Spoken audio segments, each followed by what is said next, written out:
اللہ تعالیٰ نے بنایا. قل أئنکم لتکفرون بالذی خلق الارض فی یومین وتجعلون له اندادا ذلک رب العالمین.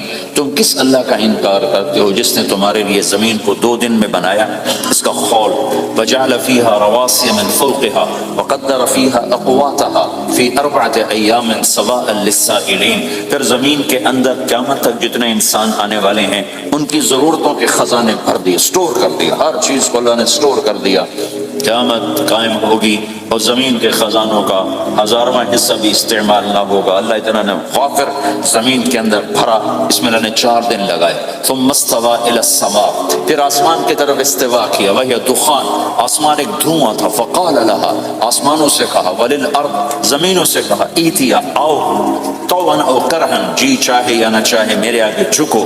قالتا، زمین آسمان بولے. اتینا طاعین، یا اللہ ہم مان گئے، ہم مان گئے، ہم مان گئے. فقضاهن 7 سماوات، پھر اللہ نے 7 آسمان بنائے. جیسے زمینیں بنائیں ایسے 7 آسمان بنائے. فی یومین، 2 دن اس میں لگائے. وَأَوْحَى فِي كُلِّ سَمَاءٍ أَمْرَهَا، ہر آسمان کو الگ الگ حکم دیا اور اپنے حکم کے ساتھ باندھا، پکڑا. يُمْسِكُ السَّمَاوَاتِ وَالْأَرْضَ أَن تَزُولَا، زمین آسمان کو اللہ نے روکا ہوا ہے، اللہ نے روکا ہوا ہے. اگر اللہ یوں چھوڑ دے تو ساری کائنات آپس میں ٹکرا جائے، آپس میں ٹکرا جائے ساری کائنات. یہ الشمس تجری لمستقر لها ذلك تقدیر العزیز العلیم. سورج کو اپنے سورج 6 لاکھ مائل فی گھنٹہ کی رفتار سے دوڑ رہا ہے اور زمین سے 12 لاکھ گنا بڑا ہے، اور اس میں ٹیمپریچر 2.5 کروڑ سینٹی گریڈ تک اس کا ٹیمپریچر چلتا ہے. اور یہ کوئی ٹھوس چیز نہیں، گیسز ہیں، اور ہر سیکنڈ میں اس میں ہیلیم گیس پھٹتی ہے اور وہ ہائیڈروجن میں تبدیل ہوتی ہے. 1 سیکنڈ میں جب وہ دھماکہ ہوتا ہے تو 50 کروڑ ایٹم بم کے پھٹنے کے برابر انرجی پیدا ہوتی ہے. تو اس کے اندر اتنے دھماکے ہو رہے ہیں، پھر وہ ایک گیسز ہیں، اور پھر اس کے سامنے سڑک کوئی نہیں، اس کا لیور کوئی نہیں، اس کا ڈرائیور کوئی نہیں ہے، اور اس کی رفتار 6 لاکھ مائل فی گھنٹہ ہے. اللہ کہتا ہے میں سیدھا چلا رہا ہوں، کوئی اس کو چلا سکتا؟ اتنی تیز رفتار. والقمر قدرناہ منازل، چاند کو اس کے ساتھ چلایا، اس کو گھٹایا بڑھایا. حتی عاد کالعرجون القدیم، ایک ٹیڑھی لکڑی کی طرح ہوا. للشمس ينبغي لها ان تدرك القمر، سورج چاند میں ٹکر نہیں. ولللیل سابق النہار، دن اور رات میں ٹکر نہیں ہے، اس لیے کہ یہ تیرے رب کا بنایا ہوا نظام ہے. وما كان ربك نسيا، اور تیرا رب بھول چوک سے پاک ہے. وہ جو کرتا ہے حق کرتا ہے، جو کرتا ہے سچ کرتا ہے. جس کو روکتا ہے تو حق ہے، جس کو دیتا ہے تو حق ہے. وہ مارتا ہے تو حق ہے، اور زندگی دیتا ہے تو حق ہے. عروج لاتا ہے تو حق ہے، زوال لاتا ہے تو حق ہے. تو اللہ قرآن میں یہ ایک ذہن بناتا ہے کہ تم بیکار نہیں پیدا ہوئے، تمہارے پیچھے ایک طاقتور اللہ ہے جس نے ساری کائنات کو قابو کیا ہوا ہے. اس کے اوپر اس کا نظام چلتا ہے، حکومت چلتی ہے. سورج چاند ستارے ہوا، یہ میرا ہاتھ کی یہ حرکت بھی میرے رب کی قسم میرے اللہ سے پوچھ کے ہے. میرا اللہ روک دے تو یہ ہاتھ یہیں ہو گئی، ہل نہیں سکے گا. کتنے لوگ جو ہاتھ اٹھانا چاہتے ہیں نہیں اٹھا سکتے، آنکھ کھولنا چاہتے ہیں نہیں کھول سکتے، بولنا چاہتے ہیں نہیں بول سکتے، چلنا چاہتے ہیں نہیں چل سکتے. جس نے چلایا اسی نے بٹھایا، جس نے بڑھایا اسی نے ہٹایا، جس نے زندگی دی اسی نے موت دی، جس نے موت دی ہے وہی موت کے بعد زندہ کرنے والا ہے. یہ اس ساری کائنات پر اللہ تعالیٰ اپنی طاقت کے ساتھ حکمران ہے. اور اللہ تعالیٰ یہ ذہن بناتا ہے کہ اس ساری کائنات میں وہ ہوتا ہے جو اللہ چاہتا ہے، وہ نہیں ہوتا جو تم چاہتے ہو، وہ ہوتا ہے جو اللہ چاہتا ہے. یہ قرآن میں اللہ نے یہ ذہن نبیوں کے قصوں سے ہمارا بنایا کہ موسیٰ علیہ السلام تشریف لا رہے ہیں، ان کے ہاتھ میں ڈنڈا ہے، اس پر یوں ٹیک لگا کے کھڑے. تو اللہ تعالیٰ کہتا ہے، اللہ نے فرمایا موسیٰ یہ کیا ہے؟ ما تلک بیمینک یا موسیٰ، موسیٰ یہ کیا ہے؟ موسیٰ علیہ السلام کے پاس یہ ڈنڈا 10 سال سے. یا اللہ یہ عصا ہے، یہ میرا ڈنڈا ہے. اب اللہ تعالیٰ آگے کچھ دکھانا چاہتے ہیں تو موسیٰ علیہ السلام سے لمبی بات کروائی. ہی عصایا، میرا ڈنڈا ہے. اتوکل علیہا، اس پر ٹیک لگاتا ہوں. وَأَحُشُّ بِعَلَىٰ غَنَمِي، اور اپنی بکریوں کے لیے پتے جھاڑتا ہوں. وَلِيَ فِيهَا مَآرِبُ أُخْرَىٰ، اور بھی ڈھیر سارے کام اس سے لیتا ہوں. تو اللہ تعالیٰ کا القھا یا موسیٰ، اس کو ذرا زمین پہ ڈالو، زمین پہ ڈالو. موسیٰ علیہ السلام نے زمین پہ ڈالا. فَإِذَا هِيَ حَيَّةٌ تَسْعَىٰ، وہ یوں اٹھا اور ایک خوفناک سانپ بنا، لمبائی میں بڑے سانپ کی طرح، جو افریقہ میں ہوتا ہے، جو پورا بکرا کھا جاتا ہے، پورا ہرن کھا جاتا ہے، اور تیز رفتاری میں جان کی طرح ایک چھوٹا سا سانپ ہوتا ہے، بہت تیز چلتا ہے، اور زہر میں حیہ کی طرح سانپ کی 3 قسموں کو اللہ نے ایک ڈنڈے میں جمع کر، ایک ہوتا ہے کأنها جان، چھوٹا سانپ جو بہت تیز دوڑتا ہے، فإذا هي حية زہریلا، فإذا هي ثعبان مبین، بہت بڑا، یہاں سے لے کر وہاں تک، تو 3 مختلف سانپوں کو اللہ نے ایک میں جمع کر دیا۔ وہ تیز رفتاری میں جان کی طرح تھا، زہر میں حیہ کی طرح تھا، لمبائی چوڑائی میں ثعبان کی طرح تھا۔ جب موسیٰ علیہ السلام نے دیکھا وَلَّا مُدْبِرًا وَلَمْ يُعَقِّبْ، موسیٰ علیہ السلام جو بھاگے تو پیچھے مڑ کے ہی نہیں دیکھا، تو اللہ تعالیٰ نے کہا خود موسیٰ پکڑو، کہا اللہ میں نہیں پکڑتا، بھاگے جا رہے، بات بھاگے ہو رہی، کھڑے ہو کے نہیں ہو رہے، بھاگ رہے ہیں، اوپر سے آواز آ رہی پکڑو گا، بابا میں نہیں پکڑتا۔ اب اللہ تعالیٰ ہمیں قصہ موسیٰ علیہ السلام کا قصہ قرآن کے 28 پاروں میں موجود، اتنا اس کو اللہ نے دہرایا، اتنا دہرایا۔ سب سے زیادہ موسیٰ علیہ السلام کا نام قرآن میں آیا ہے، نبیوں میں سے 136 دفعہ موسیٰ علیہ السلام کا اللہ تعالیٰ نے قرآن میں ذکر فرمایا، نام کے ساتھ۔ پھر کہا خذها ولا تخف، موسیٰ پکڑو ڈرو نہیں، سنعیدها سیرتها الاولی، واپس ڈنڈا بناؤں گا، کہا یا اللہ میں نہیں پکڑتا، مجھے کھائے گا، وہ بھاگے جا رہا ہے۔ آخر اللہ تعالیٰ نے کہا خذ انک من الآمنین، موسیٰ میں گارنٹر ہوں، کچھ نہیں کہے گا، گارنٹی دیتا ہوں۔ اللہ کی گارنٹی پر کھڑے ہوئے، وہ ایسا منہ کھول کے آ رہا ہے، تو اب چلو اللہ تعالیٰ کہتے ہیں پیچھے سے پکڑ لو، دم سے پکڑ لو تو کوئی مسئلہ نہیں تھا، کہ نہیں منہ سے پکڑو۔ اب موسیٰ علیہ السلام نے ایسے اوپر ایک چھوٹا سا کپڑا تھا، یوں اوپر کر لیا، تو اللہ تعالیٰ نے کہا یہ کیا کر رہے ہو؟ کہا جی مجھے اس سے ڈر لگ رہا ہے۔ کہا تیرا ڈر ہی تو نکالنا ہے کہ یہ کچھ نہیں، سب کچھ تیرے اللہ کا ارادہ ہے، یہ کچھ نہیں، ورنہ یہ کپڑا تمہیں بچا لے، تمہیں ویسے ہی سارا نکل جائے گا۔ اب وہ آگے آ رہا ہے، موسیٰ علیہ السلام کانپ رہے ہیں اور دیکھ رہے ہیں، اور بڑے اب اللہ نے کہا تھا تو ڈرتے ہاتھوں سے یوں کانپتے ہاتھوں سے یوں آگے ہاتھ کیا، اور جو ہی ہاتھ کی انگلیوں نے سانپ کے منہ کو ٹچ کیا تو اللہ نے دوبارہ ڈنڈا بنا کے ہاتھ میں پکڑا، اور ساری دنیا کو یہ پیغام دیا کہ دیکھو میرے بندو، اللہ سب کچھ ہے، لہذا اللہ کی مان کے چلنا۔ سامنے شیطان آئے گا تمہیں الٹی راہیں دکھائے گا، تو تم اپنے اللہ کو یاد کرنا جس کے ہاتھ میں سارے خزانے ہیں اور طاقت ہے۔ 1 سیکنڈ میں اسے سانپ بنایا، اگلے سیکنڈ میں اسے ڈنڈا بنایا، اور پھر موسیٰ علیہ السلام کے ہاتھ میں پکڑایا، نیا نہیں، وہی جو ان کے پاس تھا وہی ان کو واپس کر ہے۔ پوری دنیا کے انسانوں کو اور اس امت کو خاص طور پر اللہ تعالیٰ نے یہ سوچ دی کہ اس کائنات میں ایک طاقت ہے، اللہ جو سب کچھ کر سکتا ہے، اور اس کے چاہے کو کوئی روک نہیں سکتا اور اس کے روکے کو کوئی کروا نہیں سکتا، وہ اللہ ہے۔ یہ قرآن کے واقعات ہیں۔ حضرت مریم عیسیٰ علیہ السلام کی والدہ کسی غیر مرد کو دیکھا نہیں، اتنا پردے میں ہے، ایک دم ایک نوجوان خوبصورت کمرے میں داخل ہوتا، فتمثل لها بشرا سویا، خوبصورت، تو مریم انی اعوذ بالرحمن منک ان کنت تقیا، اللہ کی پناہ چاہتی ہوں، کون ہو؟ ڈرو نہیں، انما انا رسول ربک، میں مرد نہیں فرشتہ ہوں، انسان ہوں، تیری کوئی حاجت نہیں، میرے پاس کیا کرنا ہے؟ لأہب لک غلاما زکیا، اللہ کا ارادہ ہو چکا ہے تمہیں بیٹا دیا جائے۔ کأنہ یکون لی غلام، مجھے کیسے بیٹا ہو سکتا ہے؟ لم یمسسنی بشر، میری شادی کوئی نہیں، ولم اکو بغیا، اور میں غلط عورت نہیں ہے کہ میں گناہ کروں اور اس سے حمل ہوش۔ بیٹا ہونے کے 2 راستے ہیں، ایک حلال ہے ایک حرام ہے، حلال نکاح ہے، حرام زنا ہے، تو زنا میں کر نہیں سکتی، شادی میری ہوئی نہیں، تو مجھے کیسے بیٹا ہوگا؟ قال كذلك، قال بھی ہو جائے گا، قال ربك هو علي هين، تیرے رب کے لیے مسئلہ ہی نہیں۔ وَلِنَجْعَلَهُ آيَةً لِلنَّاسِ، وہ ایک نشانی ہوگا، وَرَحْمَةً مِنَّا، ایک اللہ کی رحمت ہوگا، وَكَانَ أَمْرًا مَقْضِيًّا، مریم تیرے دنیا میں آنے سے پہلے ہی اللہ فیصلہ کر چکا تھا کہ تجھے بغیر شادی کے ہی بیٹا دینا ہے۔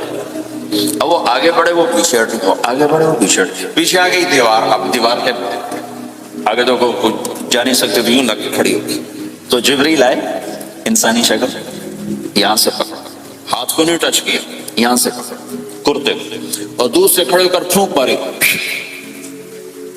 ادھر پھونک پڑی، ادھر 9 مہینے کا حمل تیار، 1 سیکنڈ، ایسا نہیں کہ حمل ٹھہرا پھر 9 مہینے اٹھایا، ایسا نہیں ہوگا. فحملته فا کا لفظ آتا ہے، فانتبذت پھر فا کا لفظ آتا ہے، فاجاءها المخاض پھر فا کا لفظ آتا ہے. فا اور فا یہ عربی زبان میں کسی کام کے فوراً ہونے کو بتا رہا ہے. فا کا مطلب فوراً کسی کام کے ہونے کی طرف اشارہ ہوتا ہے. تو ادھر پھونک پڑی، ادھر حمل ہوا، ادھر درد ہوا، ادھر وہ بھاگی اور درختوں کے اندر جا کر ایک ٹیک لگائی ایک کھجور کے تنے کے ساتھ، اور جاتے ہی بچہ پیدا ہو گیا. تو وہ روئیں، یا لیتنی مت قبل ھذا وکنت نسیا منسیا، اے میں اس سے پہلے مر جاتی، میرا بھولنا بھی لوگ بھول جاتے ہیں، میں کیا کروں. تو جبریل پھر آ گئے، فناداھا من تحتھا، ذرا پردے میں، اب سامنے نہیں آیا، ذرا پردے میں آئے. کیا بچہ پیدا ہو چکا ہے، کوئی بے پردگی نہ ہو. لا تحزنی، ڈرو نہیں. قد جعل ربک تحتک سریا، پر مارا پانی کا چشمہ نکل آیا. وَهُزِّي إِلَيْكِ بِجِذْعِ النَّخْلَةِ، اور وہ جو کھجور تھی اس اوپر سے کٹی ہوئی تھی، خشک کھجور تھی، خالی اس کا تنا تھا. تو جبریل نے کہا اس کو ہلاؤ، اس کو ہلاؤ. تو انہوں نے ہلایا تو ساقط علیک رطبا جنیا، تو تو دیکھے گی کہ یہ کھجور کے اوپر نہ کوئی شاخ ہے، نہ کوئی پھل ہے، نہ کوئی پتا ہے، لیکن جب اس نے ہلایا تو ایک دم تازہ کھجوریں گرنے لگ گئیں، تازہ کھجوریں. تو جبریل نے پھر کہا مریم، جو اللہ اس درخت کو بغیر شاخ کے پھل دے رہا ہے تجھے بغیر مرد کے بیٹا دے رہا ہے. کلی وشربی وقرری عینا، کھا پی صاف صوف ہو اور آپ سکون پکڑ، سکون میں آ جا. اور جا بعض شہر کی طرف جا، لوگ آئیں گے کہیں گے تو نے یہ کیا کیا، تو تم نے کہنا ہے انی نذرت للرحمن صوما فلن اکلم اليوم انسیا، بھائی میرا تو روزہ ہے، میں نہیں بول سکتی، اس سے بات کرو، بچے سے بات کرو. بنو اسرائیل کا روزہ اتنا سخت تھا کہ صرف کھانے پینے کی پابندی نہیں، بولنے پر بھی پابندی لگا دی. وہ سچ بھی بولے تو ان کا روزہ ٹوٹ جاتا تھا، یہ امت جھوٹ بھی بولے تو روزہ نہیں ٹوٹتا، خراب ہو جاتا ہے، ٹوٹتا نہیں. تو فأتت به قومها تحمله، بچہ ہاتھ میں اور آئیں بعض شہر میں. قالوا یا مریم لک جیت شیئا فریا، شور مچ گیا، مریم یہ کیا کیا. یا اخت ہارون، ارے ہارون کی بہن، ما کان ابوک امرأ السوء، تیرا باپ ایسا نہیں تھا، وما کانت امک بغیہ، تیری ماں ایسی نہیں تھی، تو نے یہ کیا کیا. تو انہوں نے یوں کیا. اس کا مطلب تھا روزہ، اور اس کا مطلب تھا اس سے بات کرو. فاشارت الیہ قالوا کیف نکلم من کان فی المہد صبیا، کہنے لگے مریم تو اتنی بے وقوف ہے کہ تجھے اپنے گناہ چھپانے کا طریقہ بھی نہیں ہے. تو کہتی میرا نکاح ہو گیا ہے، تو کہتی زکریا علیہ السلام نے چپکے سے میری شادی کر دی ہے، تو اپنا گناہ چھپانے کے لیے کہتی بچے سے بات کرو. کبھی بچہ بھی بولا. اب شور مچا ہوا ہے کہ ایک دم یہ آدھے پونے گھنٹے کا بچہ، اس کی آواز بلند ہوئی اور اس لاؤڈ سپیکر سے اوپر چلی گئی، پورے شہر گونج اٹھا. قال انی عبد اللہ، لوگو سنو میں اللہ کا بندہ ہوں.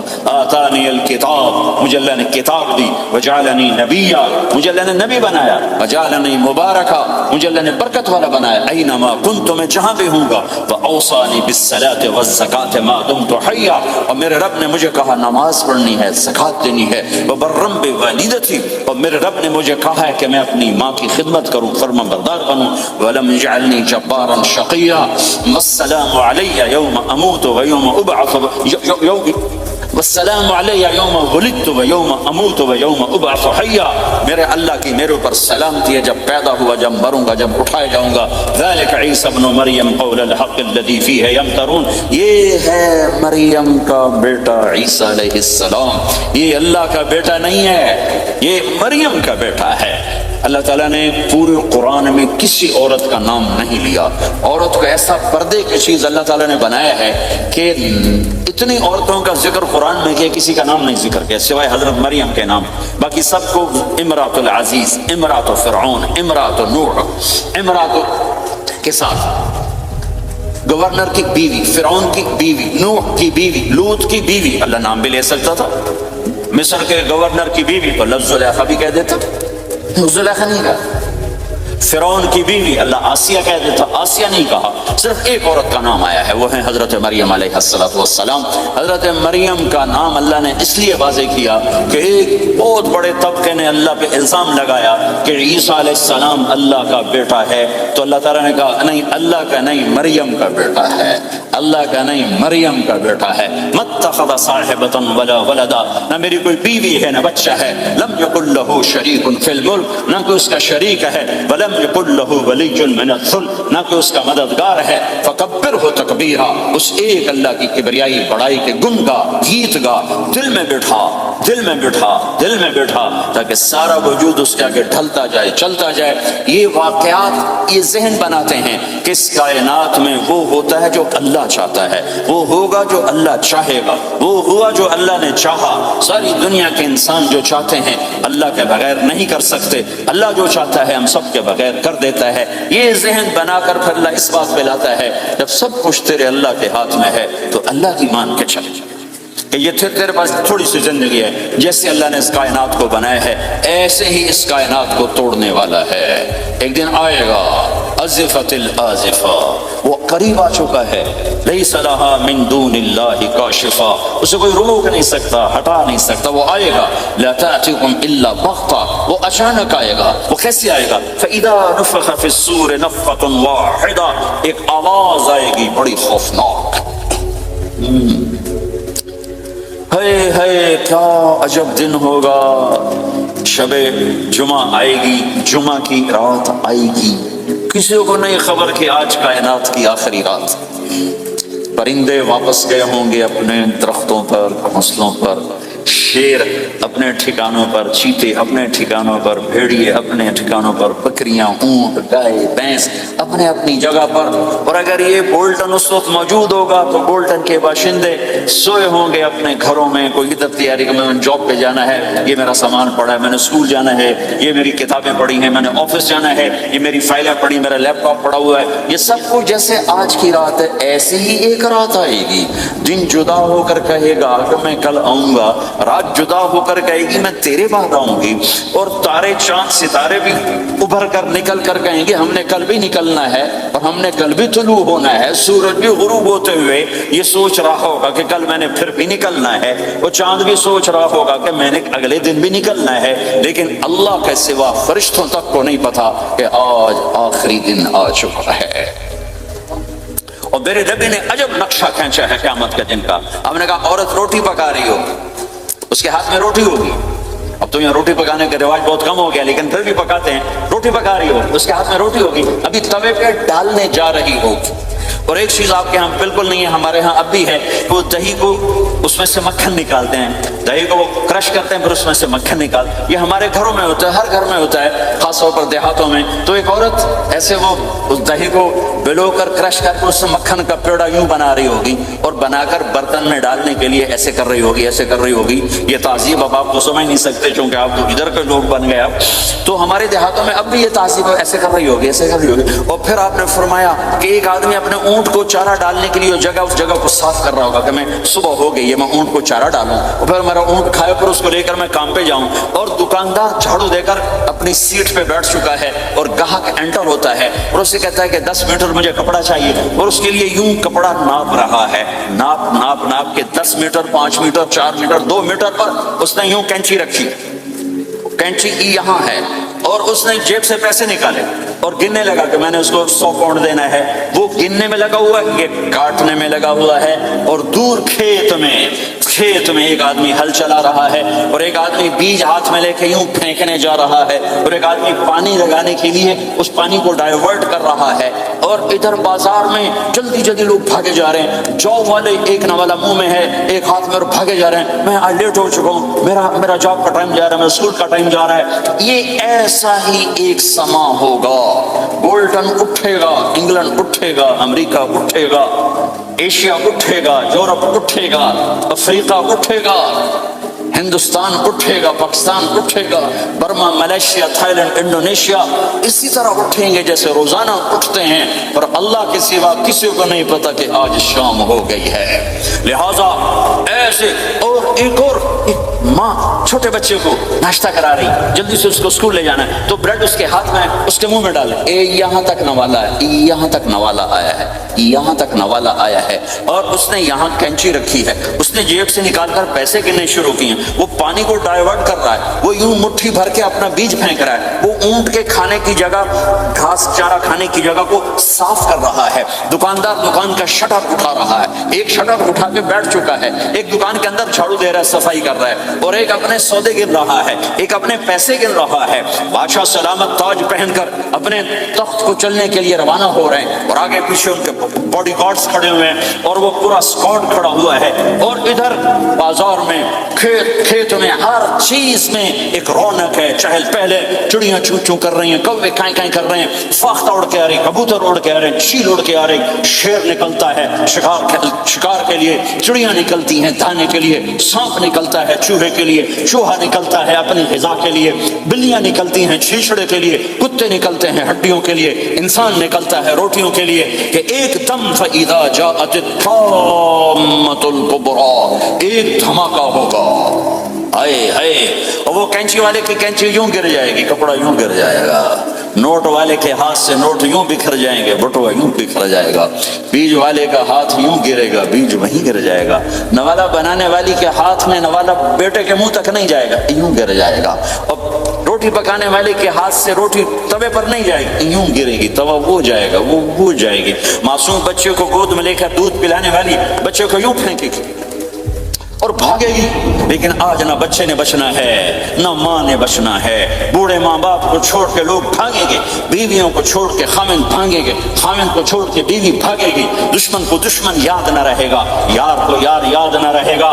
اور ہندوستانی کو ہندوستان یاد نہ رہے گا، پاکستانی کو پاکستان یاد نہ رہے گا، وہ آواز ایک دم تیز ہوگی، تیز ہوگی، تیز ہوگی، تیز ہوگی، آواز کی شدت کانوں کے پردے پھاڑتی جا رہی، پر انسان بڑا سخت جان ہے، یہ نہیں مرے گا، پہلے جانور مریں گے، پہلے آسمان ٹوٹے گا، اذا السماء انشقت واذنت لربها وحقت واذا الارض مدت والقت ما فيها وتخلت واذنت لربها وحقت، وہ آسمان پھٹا، اذا الشمس كورت، وہ سورج ختم ہوا، واذا النجوم انكدرت، وہ ستارے جھڑ گئے ٹوٹ گئے، واذا الجبال سيرت، پہاڑ ریت بن گئے، واذا العشار عطلت، جانور منہ اٹھا کے بھاگ پڑے، اذا السماء انفطرت، آسمان پھٹا، وَإِذَا الْكَوَاكِبُ انْتَثَرَتْ، ستارے ٹوٹے، وَإِذَا الْبِحَارُ فُجِّرَتْ، سمندروں میں آگ لگ گئی، وَإِذَا الْقُبُورُ بُعْثِرَتْ، قبریں اکھڑ گئیں، انسان ادھر بھاگا ادھر بھاگا، ہر چیز کو تباہ ہوتے دیکھ رہا ہے، پہاڑ ریت بن رہے ہیں، جنگلوں میں آگ لگ رہی ہے، سمندروں میں آگ لگ رہی ہے، آنکھوں کے سامنے سورج کو بکھرتا دیکھیں گے، اندھا ہوتا جہاں، چاند ٹکڑے ٹکڑے، تارے ٹکڑے ٹکڑے، آسمان ٹکڑے ٹکڑے، اور ان کی ایسی سخت جانی، یہ سب دیکھیں گے۔ ان سارے مناظر کے بعد پھر میرے اللہ کی ایک خوفناک اسرافیل کی آواز آئی، اور سب، آج کوئی رونے والا نہیں ہے، آج کوئی کفن دینے والا نہیں ہے، آج کوئی قبر میں ڈالنے والا نہیں ہے، آج کوئی کندھا دینے والا نہیں ہے، آج سب کی اکٹھی موت ہے، آج سب ختم ہیں۔ پھر میرا رب پہلے آسمان کے فرشتوں کو موت دے گا، پھر دوسروں کو، پھر تیسرا آسمان، پھر چوتھا آسمان، پھر پانچواں آسمان، پھر چھٹا آسمان، پھر ساتواں آسمان، پھر اللہ تعالیٰ عرش کے فرشتوں کو موت دے گا، پھر اللہ تعالیٰ فرمائے گا جبریل میکائیل مر جائیں، تو اللہ تعالیٰ کا عرش سفارش کرے گا، یا اللہ جبریل میکائیل تو نہ مرے، ان کو تو بچا لے، تو اللہ تعالیٰ فرمائیں گے اسکت فقط کتبت الموت علی من کان تحت عرشی، خاموش رہو، میرے عرش کے نیچے سب نے مرنا ہے۔ جبریل مر جائے گا، میکائیل مر جائے گا، پھر اللہ پوچھے گا کون باقی ہے، تو کہے گا یا اللہ اسرافیل جو پھونک رہا ہے وہ باقی ہے اور میں باقی ہوں۔ اللہ کہیں گے اسرافیل مر جائے، تو اسرافیل وہ جو ہاتھ میں لے کے پھونک مار رہے ہوں گے، سور وہ ان کے ہاتھوں سے گرے گا اور اسرافیل میں گرے گا، اور وہ سور یوں اڑتا ہوا اللہ کے عرش کے ساتھ جا کر ٹک جائے گا۔ پھر اللہ فرمائے گا کون باقی ہے؟ اب اسرائیل کی ٹانگیں کانپیں گی، سب کو موت کا ذائقہ چکھانے والا آج خود چکھنے لگا ہے۔ کون باقی؟ یوں دھڑ دھڑ دھڑ دھڑ دھڑ دھڑ ٹانگیں، یا اللہ بس اب تو تیرا یہ غلام باقی ہے، باقی تو سب اتر گئے موت کے گھاٹ۔ تو میرا اللہ تعالیٰ کہے گا مت فإنک خلق من خلق، تو بھی مر جا، تو بھی میری ایک مخلوق ہے۔ او میرے بھائیو، اس مٹ جانے والی دنیا کے پیچھے اللہ کو ناراض نہ کرو۔ اس کی عزت بھی دھوکہ ہے، اس کی شہرت بھی دھوکہ ہے، اس کی دولت بھی دھوکہ ہے، اس کی حکومت بھی دھوکہ ہے، اس کا عروج بھی دھوکہ ہے، اس کا زوال بھی دھوکہ ہے، اس کی عزت بھی دھوکہ ہے، اس کی ذلت بھی دھوکہ ہے، اس کا مال بھی دھوکہ ہے، اور اس کا فقر غربت بھی دھوکہ ہے، اس کی زندگی بھی دھوکہ ہے، سب نظروں کا فریب ہے۔ حضرت علی کا فرمان ہے، الناس النیام اذا ما تنتبہ، لوگ سوئے ہوئے ہیں، جب موت آئے گی تو آنکھ کھل جائے گی۔ گھاٹے کا سودا کر کے نہ مرو، گھاٹے کا سودا کر کے نہ مرو، اللہ کو ناراض کر کے نہ مرو، سب چھوڑ کے جانے والی ہیں، سب چھوٹنے والا ہے، لہذا اللہ کو ساتھ لے لو، اللہ کو ساتھ لے لو، اللہ کو ساتھ لے لو۔ سب کو مارنے کے بعد میرا اللہ کہے گا من کان لی شریکا فلیات، کوئی ہے میرے سامنے تو آؤ، من کان لی شریکا فلیات، کوئی ہے میرے مقابلے میں تو آؤ، من کان لی شریکا فلیات، کوئی ہے میری ٹکر کا تو آؤ۔ تین دفعہ پھر اللہ زمین آسمان کو ایک جھٹکا دے گا، پھر کہے گا انا الملک، میں بادشاہ ہوں۔ پھر دوسرا جھٹکا دے گا، کہے گا انا القدوس السلام المومن، میں ہوں قدوس السلام مومن۔ پھر تیسرا جھٹکا دے گا، پھر کہے گا انا المہیمن العزیز الجبار المتکبر، میں ہوں متکبر، جبار، عزیز، مہیمن۔ پھر اللہ تعالیٰ کہے گا این الملوک، بادشاہ کہاں؟ این الملوک، بادشاہ کہاں؟ این المتکبرون، وہ تکبر کرنے والے کہاں ہیں؟ این الجبارون، ظالم کہاں ہیں؟ این المتکبرون، تکبر والے کہاں ہیں؟ کوئی ہو تو جواب دے۔ پھر اللہ تعالیٰ کہے گا لمن الملک اليوم، آج کون ہے بادشاہ، آج کس کی ہے بادشاہی؟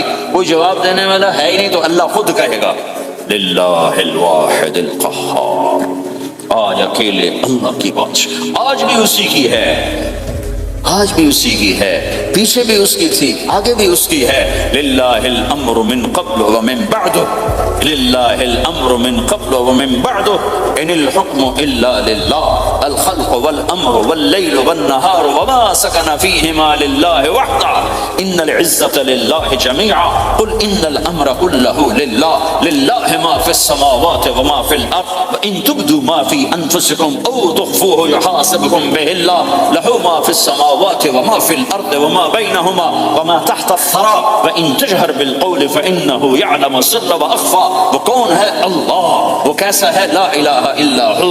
صفات کیسی ہیں؟ لہ الاسماء الحسنى۔ یہ میرے رب کا پیغام ہے پوری دنیا کے انسانوں کے لیے کہ یہ دنیا امتحان کی جگہ ہے، نہ اپنی مرضی سے آئے ہو، نہ اپنی مرضی سے مرتے ہو، نہ اپنی مرضی سے جیتے ہو، نہ اپنی مرضی سے جاتے ہو۔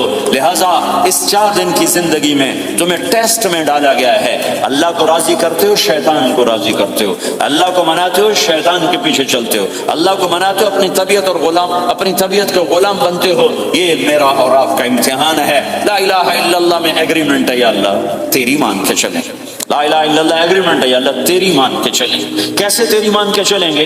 اگلا حصہ ہے محمد الرسول اللہ، تیرے حبیب کے طریقے پر چلیں گے۔ اللہ کو راضی کرنے کا ایک ہی راستہ ہے، عرب کے لیے، عجم کے لیے، کالے کے لیے، گورے کے لیے، سید کے لیے، قریشی کے لیے، ہاشمی کے لیے، پٹھان کے لیے، راجپوت کے لیے، گجراتی کے لیے، ملائی کے لیے، تھائی کے لیے، انڈین کے لیے، سب کے لیے ایک راستہ ہے، ایک راستہ ہے، ایک راستہ ہے، وہ ہے محمد الرسول اللہ۔ جب آپ معراج پہ گئے تو آپ نے کہا یا اللہ، آپ نے ابراہیم کو خلیل بنایا اور موسیٰ کو کلیم بنایا اور داؤد کو لوہا نرم کر کے دیا، سلیمان کو ہوا تابع کر کے دی، اور عیسیٰ علیہ السلام کے لیے مردے زندہ کیے، میرے لیے کیا ہے؟ تو اللہ تعالیٰ نے فرمایا اولیس قد اعطیتک افضل من ذلک کلہ، میرے محبوب میں نے آپ کو وہ دیا ہے جو کسی کو نہیں دیا۔ وہ کیا دیا ہے کہ اللہ ذکرت الا ذکرت معی، قیامت تک تیرا میرا نام اکٹھا رہے گا، الگ نہیں ہو سکتا۔ لا الہ الا اللہ محمد رسول، لا الہ الا اللہ میں 12 حرف ہیں، 12، محمد رسول اللہ میں 12 حرف ہیں۔ لا الہ الا اللہ 12 حرفوں سے بنا ہے۔ لام اور الف یہ اس کو گنو تو 12 بنتے ہیں، پھر میم اور ہا اور میم اور دال کو آگے تک گنو تو 12 بنتے ہیں، ادھر بھی 12 ادھر بھی 12۔ پھر حرف کی 2 قسمیں ہیں، ایک نقطے والے ایک بغیر نقطے والے۔ نقطے والے حرف کمزور ہوتے ہیں، بغیر نقطے والے حرف طاقتور ہوتے ہیں، کہ نقطے والا حرف اپنا مطلب بنانے کے لیے نقطے کا محتاج بن جاتا ہے، اور جو بغیر نقطے والا ہوتا ہے وہ اپنا مطلب بتانے کے لیے نقطے کا محتاج نہیں ہوتا۔ جیم کمزور ہے، ہا طاقتور ہے، ہا کو اپنا مطلب بتانے کے لیے نقطے کی ضرورت نہیں، جیم کو خا کو اپنا مطلب بتانے کے لیے نقطے کی ضرورت ہے۔ سین طاقتور ہے، شین کمزور ہے، کہ شین کو اپنا مطلب بتانے کے لیے 3 نقطوں کی ضرورت ہے، سین کو اپنا مطلب بتانے کے لیے کسی نقطے کی ضرورت نہیں ہے۔ الف طاقتور ہے، با کمزور ہے، تا کمزور ہے، ہا طاقتور ہے، جیم کمزور ہے، خا کمزور ہے، دال طاقتور ہے، را طاقتور ہے، زا کمزور ہے، سین طاقتور ہے، شین کمزور ہے، صاد طاقتور ہے، ضاد کمزور ہے، تا طاقتور ہے، غا کمزور ہے۔ یہ میں آپ کو حروف کی بات بتا رہا ہوں۔ جب میرے اللہ نے اپنا کلمہ بنایا، پہلے اپنا نام منتخب کیا اللہ، تو اس میں کوئی حرف نقطے والا نہیں آیا، ٹھیک ہے؟ اللہ کوئی نقطے والا حرف ہے؟ پھر اللہ نے اپنے نبی کا نام بنایا محمد، کوئی نقطے والا حرف ہے؟ پھر نام بنایا احمد، کوئی نقطے والا حرف ہے؟ پھر جب کلمہ بنایا تو کلمہ ان حرفوں سے بنایا جس میں کوئی نقطے والا حرف نہیں ہے، لا الہ الا اللہ محمد رسول اللہ۔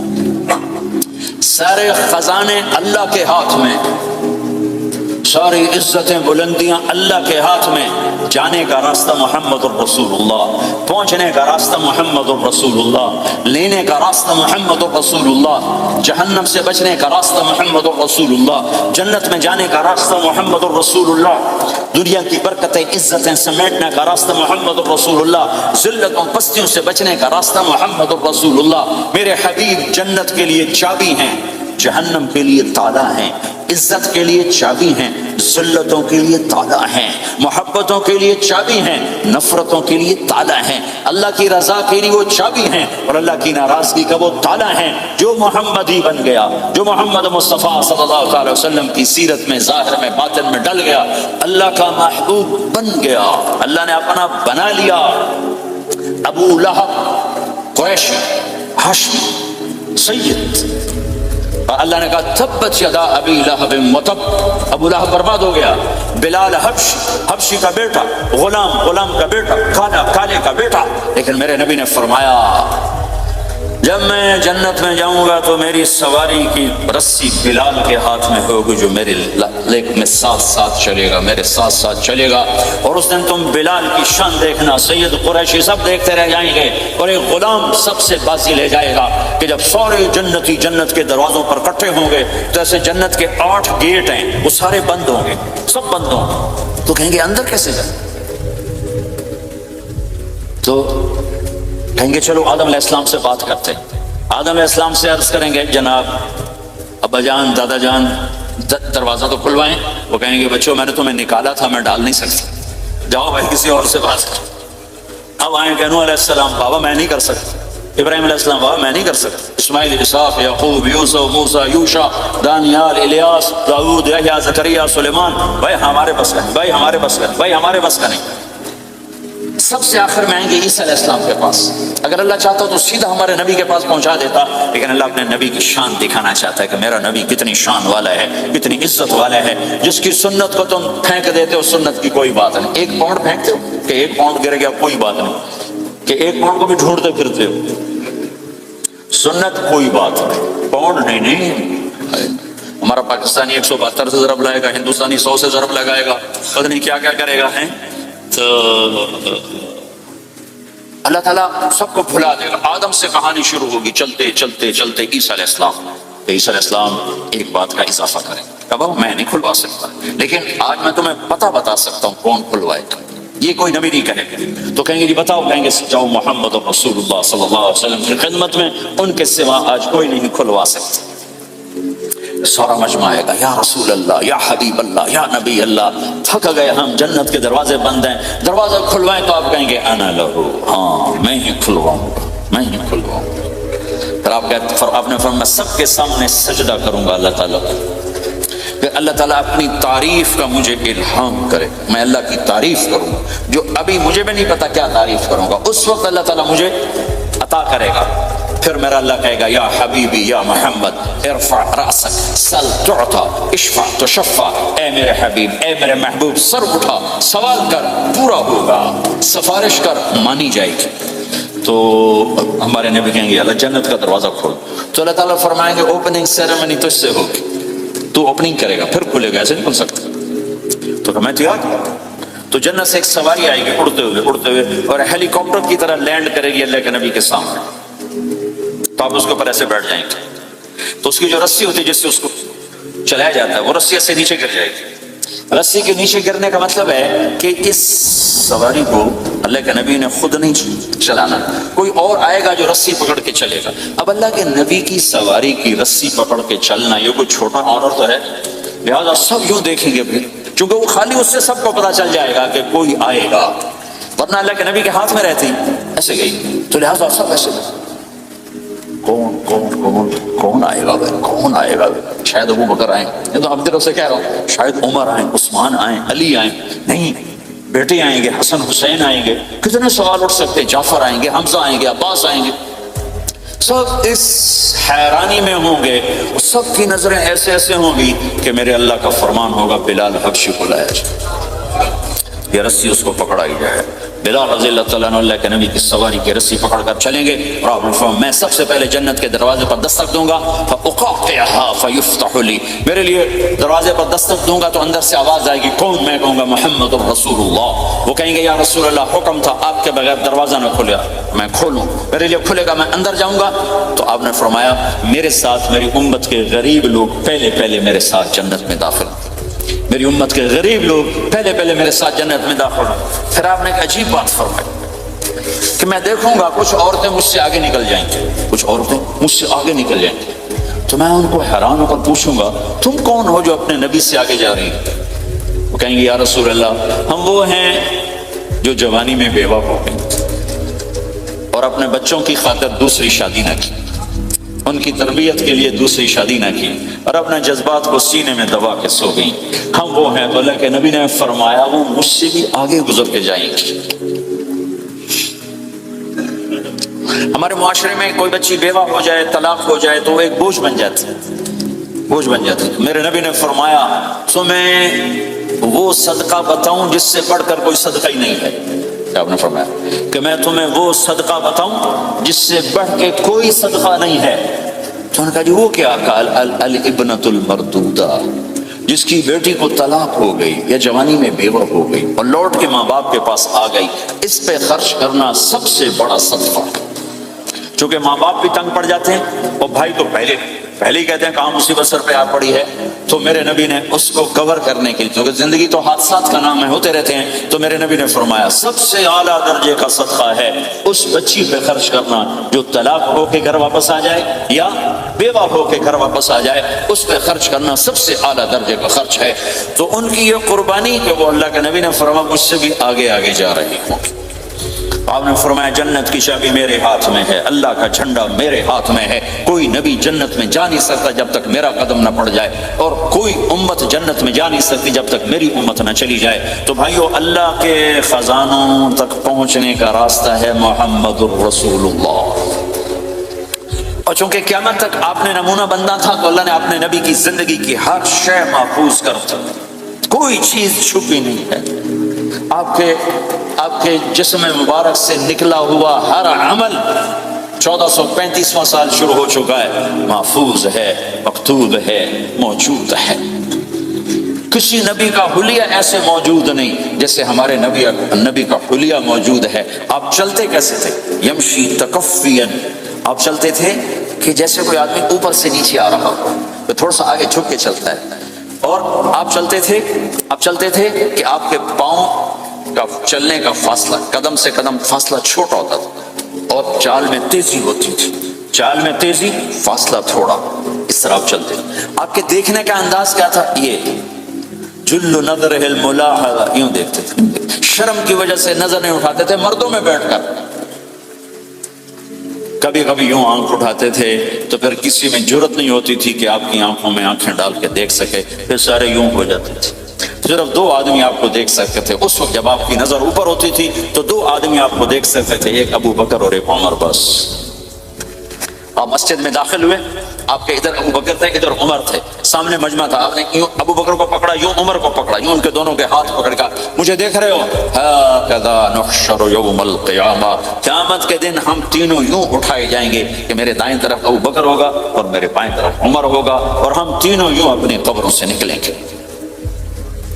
زندگی کی ہر شے کیوں باقی ہے؟ یہ تو میں ادائیں چھوڑوں، میرے نبی کی 9 بکریاں تھیں، 1 بکرا تھا، نبی ان کے نام اگر نہ ہوں تو کوئی ہماری شریعت میں فرق پڑتا ہے؟ لیکن میرے نبی کی بکریوں کے نام بھی ہم تک پہنچے، ایک کا نام تھا عجوہ، ایک کا نام تھا سقیہ، ایک کا نام تھا برکہ، ایک کا نام تھا ورثہ، ایک کا نام تھا زمزم، ایک کا نام تھا اطلال، ایک کا نام تھا اطراف، ایک کا نام تھا قمرا، غیفا، یہ میرے نبی کی بکریوں کے نام ہیں۔ اور بکرا تھا اس کا نام تھا یم، عجوہ، سقیہ، زمزم، برکہ، ورثہ، اطلال، اطراف، غیثاء، قمراء۔ اور اس میں آپ کی بکری قمراء آپ کی زندگی میں مر گئی تھی، اتنی ڈیٹیل بھی موجود ہے۔ آپ کے 2 گدھے تھے، ایک کا نام تھا عفیر، ایک کا نام تھا یعفور۔ جس دن آپ کا انتقال ہوا، یعفور پورے مدینے کی گلیوں میں روتا پھر رہا تھا، وہ چیختا پھر رہا تھا، یہاں تک کہ کنویں میں چھلانگ لگائی اور مر گیا۔ آپ کی 4 اونٹنیاں تھیں، عصبہ، شہبہ، جدعا، قصوا، اس میں جو آپ کی اونٹنی عصبہ تھی، ادھر آپ کا انتقال ہوا اور ادھر اس نے بیٹھے بیٹھے رونا شروع کر دیا، اور چارہ بھی چھوڑ دیا، پانی بھی چھوڑ دیا، اور MTJ اسپیچز آپ کے لیے لا رہا ہے مولانا طارق جمیل صاحب کے لیٹسٹ بیانات۔ ہمارے چینل کو سبسکرائب کریں اور بیل کے آئیکن کو پریس کریں تاکہ نئے آنے والے بیانات آپ سن سکیں۔ بیٹھے بیٹھے بھوکی پیاسی مر گئی، چارہ نہیں کھایا، پانی نہیں پیا۔ آپ کے 2 خچر تھے، ایک کا نام تھا دلدل، ایک کا نام تھا فضہ۔ آپ کے 2 اونٹ تھے، ایک کا نام تھا عسکر، ایک کا نام تھا ثعلب۔ گھوڑے آپ نے بہت رکھے، آئے گئے، ورد، یاسوب، یعقوب، مرتجل، لساس، طراس، سقب، سبحہ، ورد، یہ سجل، یہ میرے نبی کے خوبصورت عالی شان گھوڑے ہیں، گھوڑوں کے نام بھی ہم تک آئے ہوئے ہیں۔ میرے نبی کا نسب اگر ہمیں نہ معلوم ہو تو ہماری شریعت میں کیا فرق پڑتا ہے؟ لیکن آدم علیہ السلام تک اللہ تعالیٰ نے اپنے حبیب کا نسب پیڑھی کو سلامت رکھا ہوا ہے۔ محمد بن عبداللہ بن عبد المطلب بن ہاشم بن عبد مناف بن قصی بن کلاب بن مرہ بن کعب بن لبی بن غالب بن فہر بن مالک بن نضر بن کنانہ بن خزیمہ بن مدرکہ بن الیاس بن مدر بن نزار بن معاذ بن عدنان بن اود بن حمیسہ بن سلامان بن عوز بن بوز بن قموال بن ابی بن عوام بن ناشد بن حزا بن بلداس بن یدلاف بن طابق بن جاحم بن ناحش بن ماخی بن عیفی بن عبخر بن عبید بن الدعاء بن حمدان بن سنبر بن یثربی بن یحسن بن یلحن بن ارعوا بن عید بن ذیشان بن عیسر بن اقناد بن ایہام بن مقصد بن ناحد بن زارع بن سمی بن مزی بن عوض بن عرام بن قیدار بن اسماعیل بن ابراہیم بن آذر بن ناحور بن سرود بن رعو بن فائل بن عابر بن ارفخشاد بن سام بن نوح بن لامک بن متوشال بن ادریس بن یرد بن ملہلیل بن قینان بن آنوش بن شیسر بن آدم علیہ السلام۔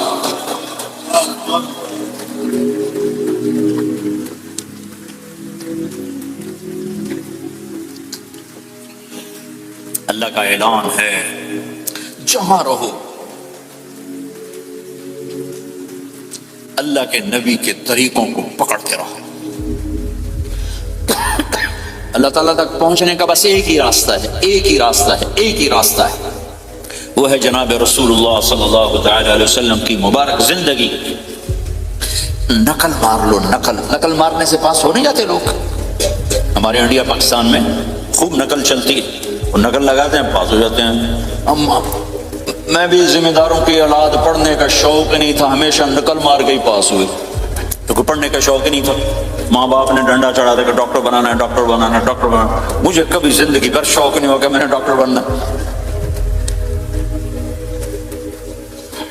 بھائیو، اپنے نبی کی نقل اتاری، اللہ پاس کر دے۔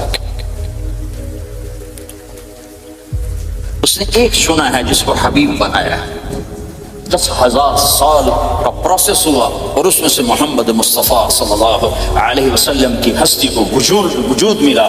آپ کو آنے میں اتنا زمانہ چاہیے تھا کہ اعلیٰ سے اعلیٰ چیز کے بننے میں دیر لگتی ہے، تو کائنات 10,000 سال گھومی اور تب جا کر میرے حبیب مصطفیٰ صلی اللہ تعالی علیہ وسلم کو اللہ تعالیٰ نے وجود بخشا۔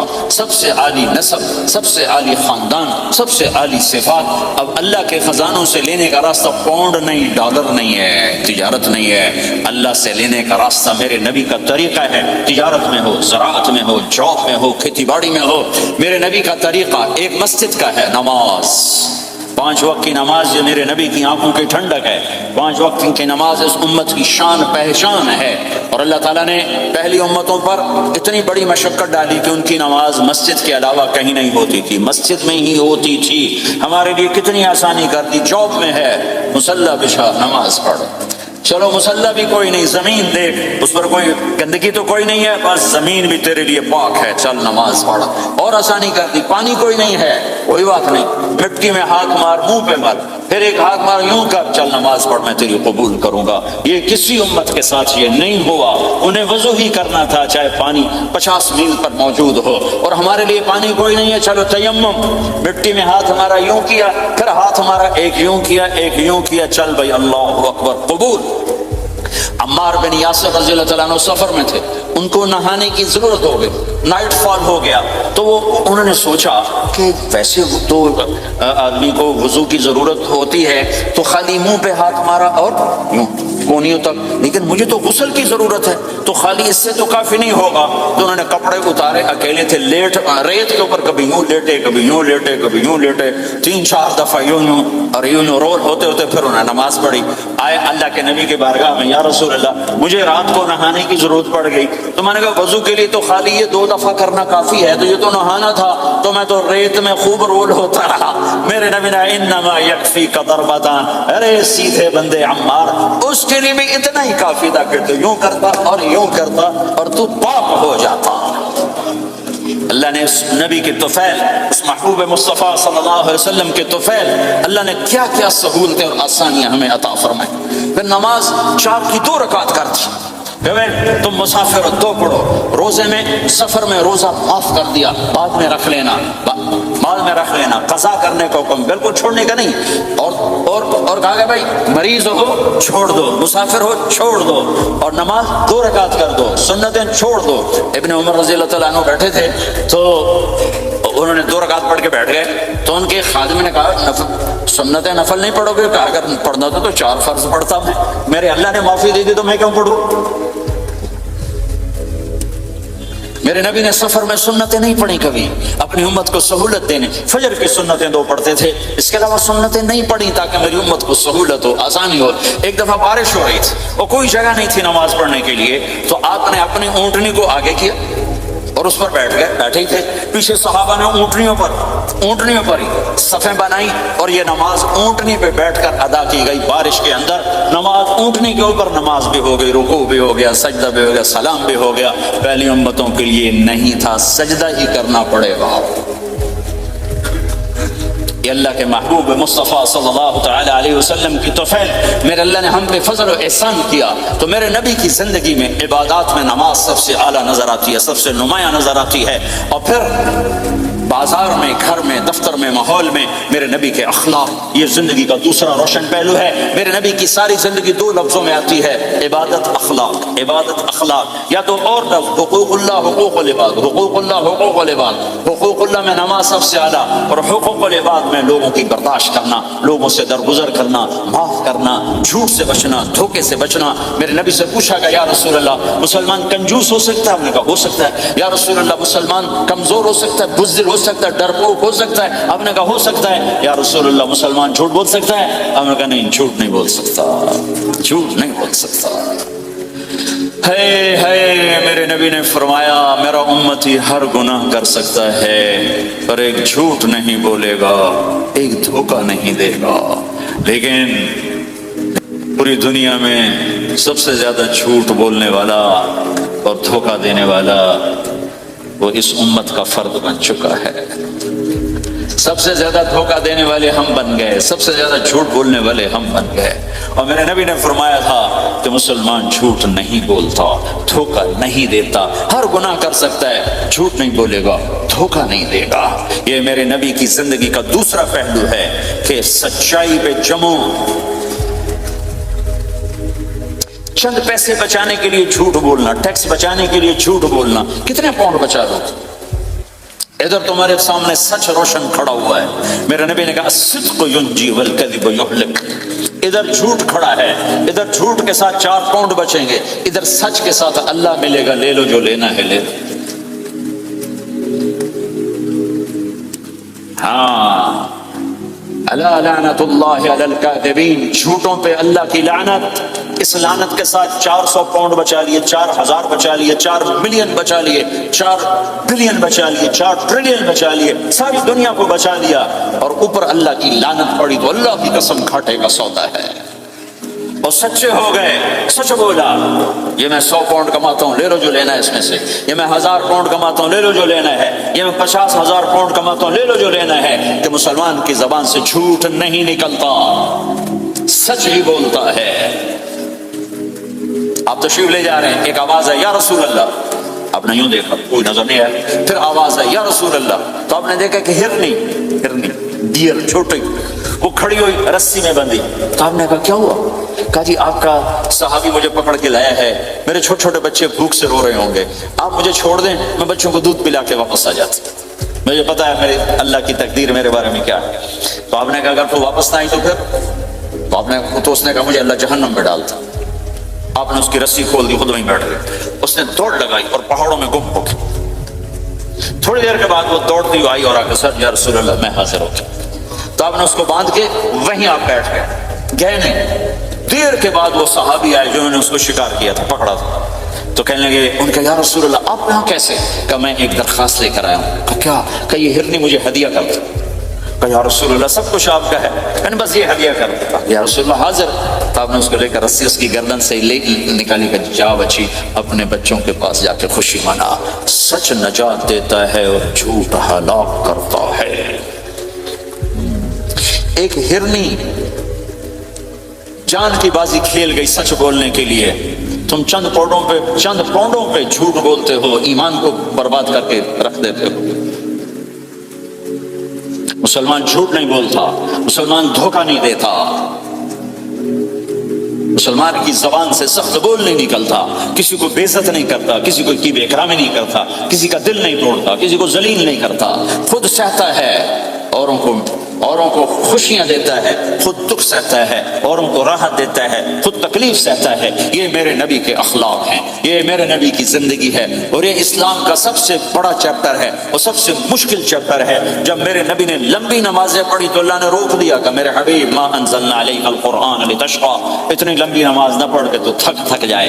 میرے نبی نے تبلیغ میں زور دکھایا تو اللہ نے روک دیا، فلتذهب نفسك علیہم حسرات، میرے نبی اتنا غم نہ کر کے آپ خود ہی آہیں بھرتے بھرتے مر جائیں۔ میرے نبی نے مال سارا خرچ کیا، اللہ نے اس سے بھی روک دیا، ولا تبسطها كل البسط فتقعد ملوما محسورا، اتنا خرچ نہ کریں کہ آپ خود پھر دکھی ہو کے بیٹھ جائیں۔ خرچ کرنا بہت بڑا عمل، تبلیغ سب سے سارے عملوں کا سردار عمل، تبلیغ سے بڑا کوئی کام ہوتا تو اللہ نبیوں کو دیتے، اگر تبلیغ سے بڑھ کر کوئی کام ہوتا تو اللہ نبیوں کو دیتا، گشت سے بڑھ کر کوئی محنت ہوتی تو اللہ نبیوں کو دیتا۔ 950 سال نوح علیہ السلام گشتی کر رہے ہیں، اور اللہ کی مان لو، اللہ کی مان لو، اتنا عظیم عمل کا میرے نبی درمیانہ نماز سب سے بڑی عبادت، میرے نبی درمیانہ کام، لیکن جب میرے نبی نے اخلاق اچھے کیے، دشمن کو معاف کرنا۔ لیکن ایک آدمی آپ سوئے ہوئے تھے، آپ کی تلوار لٹ گئی تھی، ایک آدمی آیا، اس نے آپ کی تلوار اتاری اور یوں ہماری پسلی میں، آپ اٹھ کے بیٹھ گئے۔ اب وہ قتل کے ارادے کے لیے آ چکا ہے اور تلوار یہاں ہے، کہتا من یمنعک منی، اب بول تمہیں کون بچائے گا؟ تو آپ نے مسکراتے ہوئے کہا اللہ، تو اس کے ہاتھ سے تلوار گر پڑی، تو آپ نے اٹھا لی، آپ نے یوں سیدھی کی، اب تو بچا، تجھے کون بچائے گا؟ کہنے لگا مجھے تو ہی بچائے گا۔ وہ تو اللہ کو جانتا نہیں تھا، کہا بابا مجھے تو ہی بچائے گا. تو آپ کہتے ہیں اس کا سر اڑا دو، یہ نبی کو قتل کرنے آیا ہے. میرے نبی نے فرمایا کلمہ پڑھتے ہو؟ کہا نہیں پڑھتا. کہا جاؤ معاف کیا، جاؤ معاف کیا. یہ میرے نبی کے اخلاق ہیں. 20 سال جنہوں نے قتل کے منصوبے بنائے، قتل کے منصوبے مکہ والے. جب آپ مکہ میں فاتحانہ داخل ہوئے، ابو سفیان سب سے زیادہ آپ کو دکھ پہنچانے والوں میں پیش تو آپ نے ابو سفیان کو عزت دی. جو ابو سفیان کے گھر میں داخل ہوگا اس کو کچھ نہیں کہا جائے گا. آپ تو ابو سفیان کو بلا کے سولی پہ لٹکاتے، اور آپ کہہ رہے ہیں جو ابو سفیان کے گھر میں جائے گا اسے کچھ نہیں کہا جائے گا، جو بیت اللہ میں ہوگا اسے کچھ نہیں کہا جائے گا. سارا مکہ سامنے، آپ یوں بیت اللہ کا دروازے پر یوں دونوں ہاتھ ایسے ٹکا کے کھڑے تھے. پھر آپ نے کہا میں کیا کروں گا اب تمہارے ساتھ؟ تو سہیل بن عمر نے کہا آپ کریم ہیں، کریم کے بیٹے ہیں. تو آپ نے کہا جاؤ میں نے معاف کیا. یہ اخلاق آج مٹ چکے ہیں. مردوں سے، عورتوں سے، علم والوں سے، خانقاہ والوں سے، تبلیغ والوں سے، سب زیرو ہوئے پڑے ہیں. جب تک یہ اخلاق زندہ نہیں ہوتے اسلامی زندگی قائم نہیں ہو سکتی، اسلامی معاشرت قائم نہیں ہو سکتی. اور دین دو چیزوں سے آگے پھیلتا ہے، ایک دعوت اور ایک اخلاق. دعوت اور اخلاق، دعوت اور اخلاق. دعوت نہیں ہوگی تو اخلاق نہیں پڑے رہ جائیں گے، اخلاق نہیں ہوگے تو دعوت کوئی قبول نہیں کرے گا. میرے نبی نے کتنے معجزے دکھائے مکے میں، نہیں کلمہ پڑھا. بدر میں ان کے 70 مارے گئے، فرشتوں کو دیکھا، جبریل کے گھوڑے کی آواز سنی، کلمہ نہیں پڑھا. خندق میں شکست ہوئی، کلمہ نہیں پڑھا. پانی نکلتے دیکھا انگلیوں سے، کلمہ نہیں پڑھا. ایک بکرے کا ایک بازو پکایا، ایک بازو بکرے کا، ایک اگلا جو بازو، اور 40 آدمیوں نے کھانا کھایا اور ایک بوٹی کم نہیں ہوئی، ایک بوٹی کم نہیں، کلمہ نہیں پڑھا. لیکن جب میرے نبی نے کہا جاؤ معاف کیا تو سارے ہی کلمہ پڑھ گئے کہ واقعہ یہ اخلاق نبی کے ہو سکتے. حنین کی جنگ میں جب بھاگے لوگ، شکست ہوئی، تو ایک صحابی کا بھاگتے ہوئے پاؤں ہمارے نبی کے پاؤں پر آیا تھا. جوتا سخت تھا، تو آپ نے کہا اوجعتنی، اور آپ کے ہاتھ میں چھڑی تھی، آپ نے اس کو یوں ماری، اوجعتنی، ارے تو نے مجھے کتنا زیادہ درد پہنچایا، دکھ پہنچایا. وہ بیچارے پگھل کے رہ گئے اور پریشان ہو گئے. کہنے فرماتے ہیں سارا دن میں پریشان، ساری رات پریشان کہ اللہ کے نبی کو میں نے تکلیف پہنچائی، اب میرا کیا بنے گا. اگلا دن ہوا تو اعلان ہو رہا تھا بھائی جس کا پاؤں نبی کے پاؤں پہ آیا تھا اس کو اللہ کے نبی بلا رہے ہیں. تو صحابی کہنے لگے میں نے سمجھا بس اب میری تو دنیا بھی گئی اور آخرت بھی گئی، اب میرے اوپر کیس بنے گا اور مجھے ڈانٹ ڈپٹ بھی ہوگی، میرا کتنا بڑا گھاٹا نقصان ہوگا. یہ حاضر ہوئے ڈرتے ڈرتے. تو آپ نے فرمایا میرے بھائی کل میں نے تمہیں چھڑی ماری تھی، وہ مجھے معاف کر دینا، اور یہ 80 اونٹ تمہیں ہدیہ دیتا ہوں، 80 کیملز یعنی 80 پراڈو، 80 رینج روور کا یہ میری طرف سے تمہیں ہدیہ ہے. وہ حیران پریشان. یہ میرے نبی کے اخلاق ہیں، یہ میرے نبی کے اخلاق ہیں. کانٹے بچھانے والی نے 4 دن آنا چھوڑ دیا، بیمار ہو گئی تھی. تو آپ نے کیا بات ہے ہمارے راستے میں اب کانٹے کوئی نہیں ہے. کہا یہ وہ بیمار پڑی ہے جو کانٹے بچھاتے تھے. تو آپ اس کے گھر چلے گئے، ماں جی خیریت تو ہے، آپ ٹھیک تو ہیں؟ کہا بیٹا مجھے کلمہ پڑھا دے، بس تیرے اخلاق نے مجھے فتح کر لیا ہے. میرے بھائیوں یہ چیپٹر بھول چکے ہیں، بھول چکے ہیں، بھول چکے ہیں. جب تک یہ چیپٹر زندہ نہیں ہوگا زندگی اسلامی نہیں بنے گی، معاشرہ اسلامی نہیں بنے گا، اور آگے قوموں کے لیے اسلام کا دروازہ نہیں کھلے گا. ہمیں معاف کرنا آتا ہو، ہمیں گالی دینے والے کو دعا دینا آتا ہو، غیبت کرنے والے کی تعریف آتی ہو، اور غیبت کرنے سے، غیبت سننے سے اپنے آپ کو ایسے بچاؤ جیسے زہر سے بچاتے ہو، جیسے آگ سے بچاتے ہو.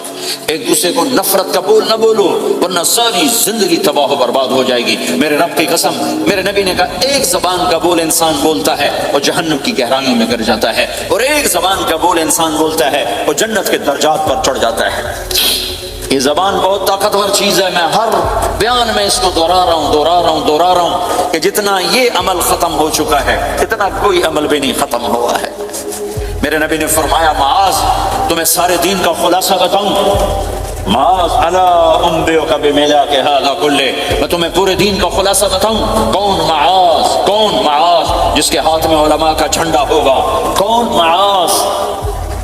میں ابھی مئی میں ان کے اردن اجتماع میں گیا، آگے ان کے اربد میں گئے، آگے وہاں ان کا مقبرہ ہے 18 کلومیٹر. میں گیا کمرے میں داخل ہوا تو سارا کمرہ خوشبو سے مہک رہا تھا. اور مجھے ایک شخص نے بتایا یہ خوشبو 24 گھنٹے یہاں آتی رہتی ہے. جن کو 18 ہجری میں انتقال ہوا، 1417 سال ہو گئے مرے ہوئے، اور قبر سے خوشبو آ رہی، خوشبو آ رہی، خوشبو آ رہی. اس آدمی کو سمجھایا کیسے اور بتایا کیا؟ معاذ تمہیں سارے دین کا خلاصہ بتاؤں؟ کہا جی بتائیں. تو آپ نے یوں کیا، اپنی زبان نکالی اور اس کو پکڑا انگلی سے، کہا کف ھذا، معاذ اس زبان پہ قابو پا جا، یہ پورا دین ہے. یہ زبان آج کھل گئی ہے، کھل گئی ہے. لقمان علیہ السلام کا فرمان ہے، بیٹا میں چپ رہنے پہ کبھی نہیں پچھتایا، میں ہمیشہ اپنے بول پہ پچھتایا. معاذ نے کہا یا رسول اللہ زبان کے بول پہ پکڑ ہوگی، تیرا بھلا ہو جائے. معاذ سب سے زیادہ جہنم میں دھکا دینے والی زبان ہوگی. اور ایک صحابی ہیں ابو دجانہ. کون ابو دجانہ؟ السابقون الاولون من المہاجرین والانصار، اس میں پہلی صف کے صحابہ. کون ابو دجانہ؟ جب آپ حج پر گئے تو اپنی جگہ مدینے کا امیر ابو دجانہ کو بنایا. ابو دجانہ حج میں شریک نہیں ہوئے کہ آپ نے اپنی جگہ ان کو اپنا نائب بنا کے وہاں کھڑا فرمایا ابو دجانہ میری جگہ پر مدینے کا امیر ہے. یہ وہ ابو دجانہ ہیں. کون ابو دجانہ؟ جو جنگ بدر سے لے کر آخری حج تک ہر سفر میں شریک ہیں، ہر سفر میں شریک ہیں. ان کی ایک بات میں بتانا چاہتا ہوں، پہلے تھوڑی سی ان کی ہسٹری بتانا چاہتا ہوں. کون ابو دجانہ؟ احد کی جنگ میں آپ نے تلوار اٹھائی، کہ اس تلوار کو کون لے گا؟ کئی صحابہ کھڑے ہو گئے. آپ نے کہا اس تلوار کا حق کون ادا کرے گا؟ سارے بیٹھ گئے. 3 آدمی کھڑے رہے، ایک زبیر بن عوام، ایک عمر بن خطاب، ایک ابو دجانہ. ان کا نام ہے سماق بن خرشنہ. سماق بن خرشنہ ان کا نام ابو دجانہ سے مشہور ہے. تو آپ نے تلوار نہ عمر کو دی، نہ زبیر کو دی، ابو دجانہ کو دی تھی. تو عمر رضی اللہ عنہ نے تو محسوس نہیں کیا، حضرت زبیر نے محسوس کیا کہ اس کو کیوں دی، مجھے کیوں نہیں دی؟ میں مہاجرین میں سے ہوں، میں پھوپھی کا بیٹا ہوں، میں اس سے دلیری میں کم نہیں ہوں. کہ حضرت زبیر کی دلیری کی تو دھاک تھی، جدھر سلوار چلتی تھی کاٹتی چلی جاتی تھی. کہنے کہ میں دیکھوں گا یہ کیا کرتا ہے. تو ابو دجانہ کے پیچھے پیچھے زبیر ہو لیے. تو ابو دجانہ نے جو حملہ کیا تو 3000 کا لشکر تھا، اس کو چیر کے پار نکل گیا، پورے لشکر کو کاٹ کے پار نکل گیا. اور آگے عورتیں کھڑی تھیں جو مکے کے لشکر کو تیار کر رہی تھی. نحن بنات طارقی نمشی علی النمارقی مشی القتل بوارقی المسک فی المخالقی المسک فی المفارقی والدر فی المخالقی ان تقبلوا نعانقی وتدبروا نفارقی فراق غیر وامقی. یہ گانا گا رہی تھی اور ان کو تیار کر رہی تھی. تو جب ابو دجانہ کی تلوار نظر آئی تو سب بھاگی، ہندا پکڑی گئی. تو آپ نے یوں اپنی تلوار ہندا کے سر پر رکھی، انہوں نے چیخ ماری، تلوار ہٹا لی. تو زبیر پیچھے پیچھے کہ یہ کیا کیا؟ جنگ میں اگر کوئی عورت حصہ لے اسے مارنا جائز ہے، ویسے جائز نہیں ہے عورت کو، بچے کو، بوڑھے کو ہاتھ لگانا جائز نہیں ہے. تو انہوں نے کہا تلوار کیوں نہیں چلائی؟ کہا میرے محبوب کی تلوار ہے، عورت کے خون سے رنگین کر کے اس کی شان نہیں گھٹانا چاہتا، یہ میرے نبی کی تلوار. پھر واپس ہوئے، پھر اٹیک کیا اور پھر مجمع کو چیر دیا. سامنے ایک آدمی آ رہا تھا ہاتھی کی طرح، اتنا لمبا موٹا تازہ. تو زبیر کہنے کہ میری جی میں آیا کبھی اس کی ٹکر ہونا، پھر میں دیکھوں ابو دجانہ کیا چیز ہے.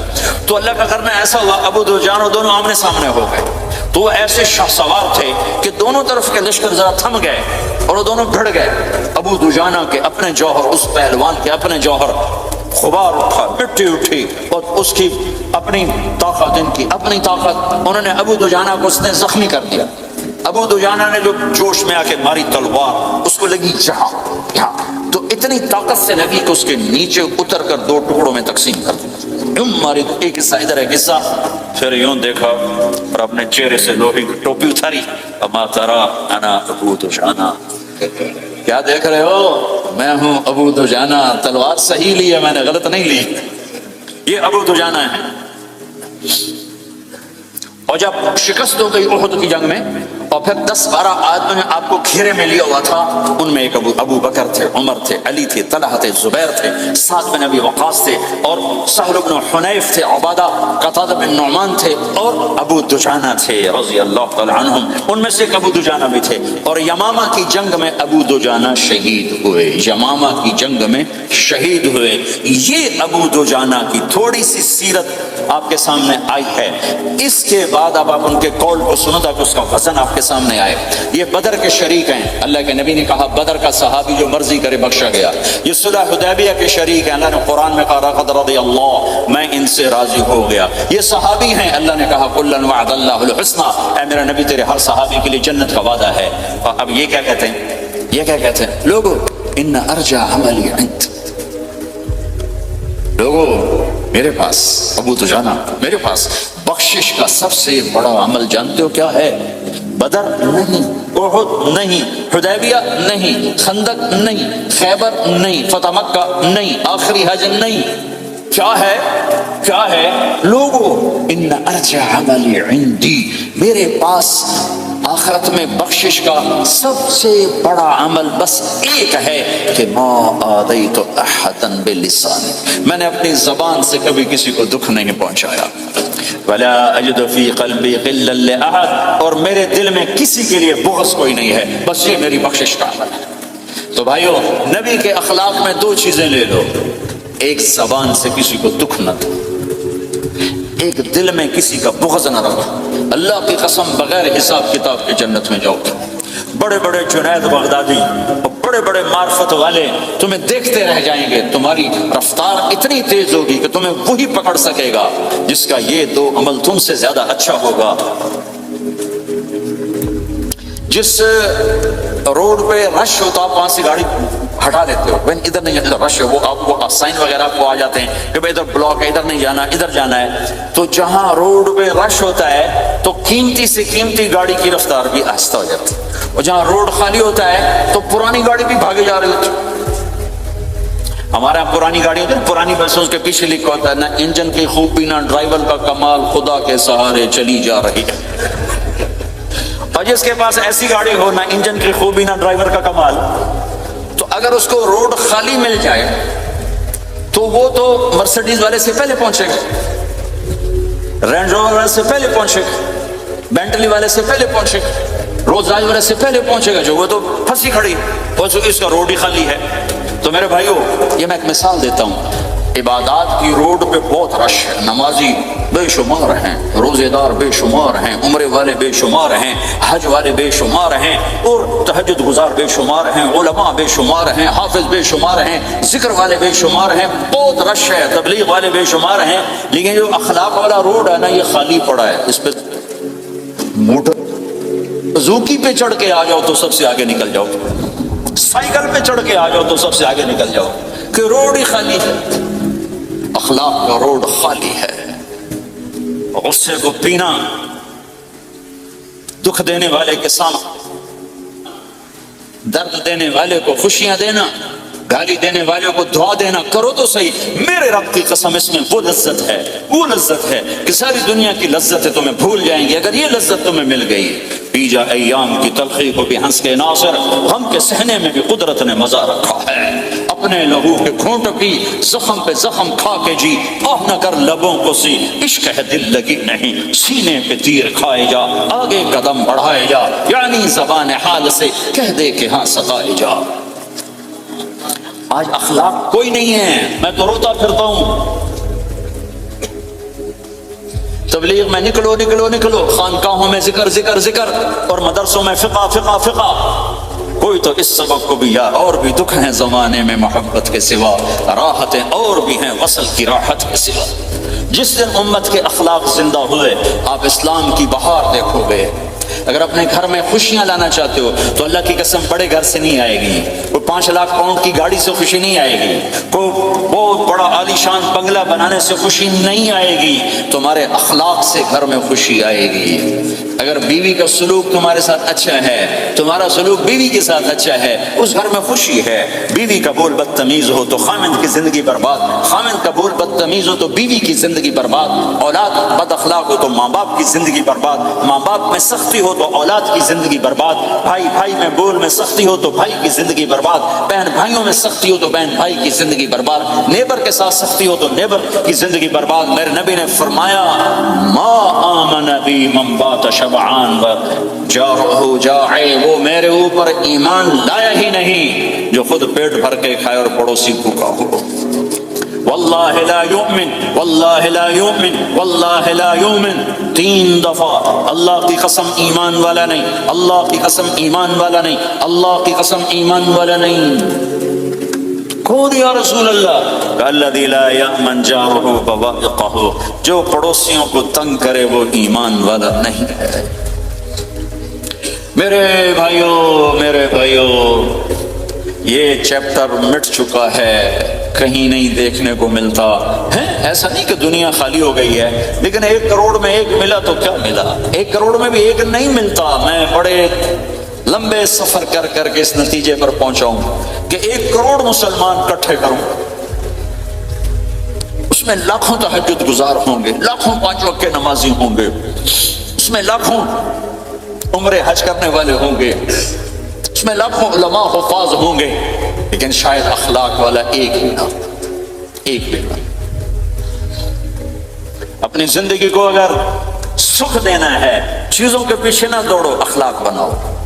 مقدر کی چیزیں ملیں گی، کمائیوں میں حلال لاؤ، حرام سے بچو، سچ پہ آؤ، جھوٹ سے بچو، دھوکہ نہ دو کسی کو، ورنہ زندگی ویران ہو جائے گی۔ ٹیکس بچانے کے لیے جھوٹ نہ بولو، ورنہ دل کالا ہو جائے گا۔ جھوٹ پیسے کی خاطر، لعنت ہے اس دولت پر، لعنت ہے اس ملک پر۔ ہے کیا مثالیں اس امت نے قائم کی ہیں، اچھوں سے برے، بروں سے اچھے ہمیشہ پیدا ہوتے چلے آئے۔ یزید فاسق، فاجر، ظالم، 3 بر اعظم کی حکومت چھوڑ کے مر رہا ہے، 34 سال کی عمر، اور بعض آتا ہے 38 سال کی، 40 سال کو نہیں پہنچا، 40 سال سے پہلے مر گیا۔ اس کا بیٹا معاویہ بن یزید رضی اللہ تعالیٰ عنہ، 3 بر اعظم کی حکومت، 3 بر اعظم کی حکومت، 40 دن حکومت کی، 40 دن، پھر اپنے سارے خاندان کو اکٹھا کیا اور کہا دیکھو لوگو، جس حکومت کے نیچے حسین کا خون گرا ہو، میں اس حکومت پہ لعنت بھیجتا ہوں۔ یہ ہے تمہاری حکومت، جس کو مرضی دے دو، مجھے نہیں چاہیے۔ 3 بر اعظم کی حکومت چھوڑ دی، صرف 22 سال کی عمر میں، 22 سال کی بھرپور جوانی کی عمر میں حکومت کو لات مار دی۔ میں چند پاؤنڈ کے لیے سچ کو لات مار دوں، میں چند پاؤنڈ کے لیے انسانوں کو دھوکہ دوں؟ تو بھائیو سچ کے عادی بنو۔ بڑا عالی خلق ہے سچ بولنا، بڑے عالی اخلاق ہیں لوگوں کو نفع پہنچانا، لوگوں کے سامنے میٹھا بنو، کڑواہٹ اندر رکھو، مٹھاس تقسیم کرو، پوری دنیا میں دین زندہ ہوگا۔ اس نقل و حرکت، یہ دعوت کی نقل و حرکت، میں بولٹن میں آج سے 31 سال پہلے بھی آیا تھا، 20 آدمی نہیں اکٹھے کر سکے تھے ہم، سارے دن کے گشتوں کے بعد۔ ایک گرجا مسجد تھا اس وقت، تو ہم کو 50 آدمی اکٹھے نہیں کر سکے تھے۔ آیا ہزاروں کا مجمع ہے، اس کے پیچھے پتہ نہیں کتنی محنتیں ہوئی ہیں، تب جا کر یہ رنگ بنا ہے، اس سے ایک شکل بنی ہے، اس میں رنگ بھرنے کی ضرورت ہے، اور وہ ہے میرے نبی کے اخلاق، میرے نبی کی مبارک زندگی، جس میں درگزر، جس میں معاف کرنا، جس میں میٹھا بول، جس میں چھوٹا بن جانا اور دوسرے کو بڑا بنانا، جس میں سچ بولنا، جس میں دھوکے سے بچنا، یہ مسلمان کی شان ہے۔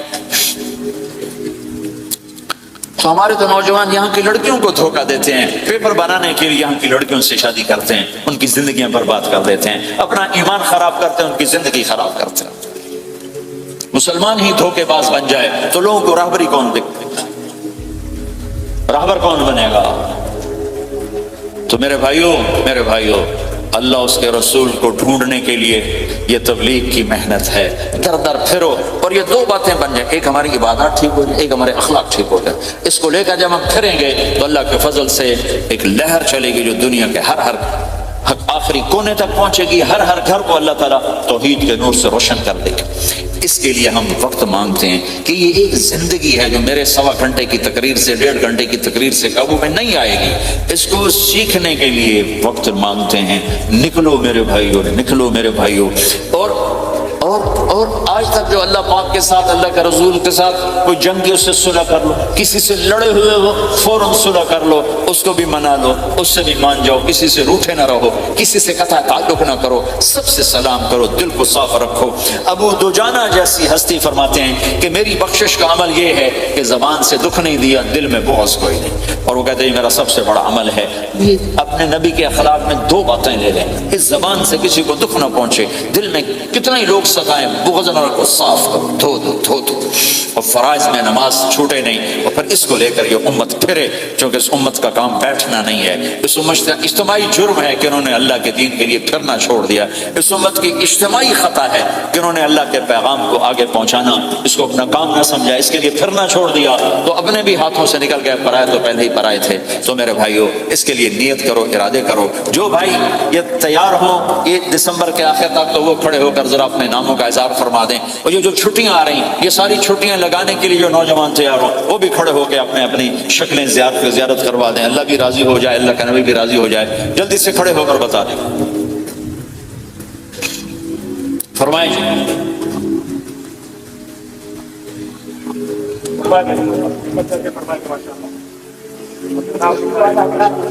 بولو بھائی. یہ چھٹیاں تو ماشاءاللہ ہوتی ہیں، اس میں نوجوانوں کو نکلنا چاہیے. اکثر نوجوان بیٹھے ہیں، اٹھو بھائی.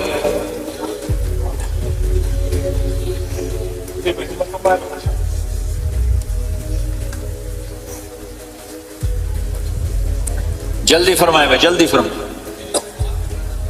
ایسے نہیں ہوگا، پہلے 4 مہینے دینا پھر سنو گا.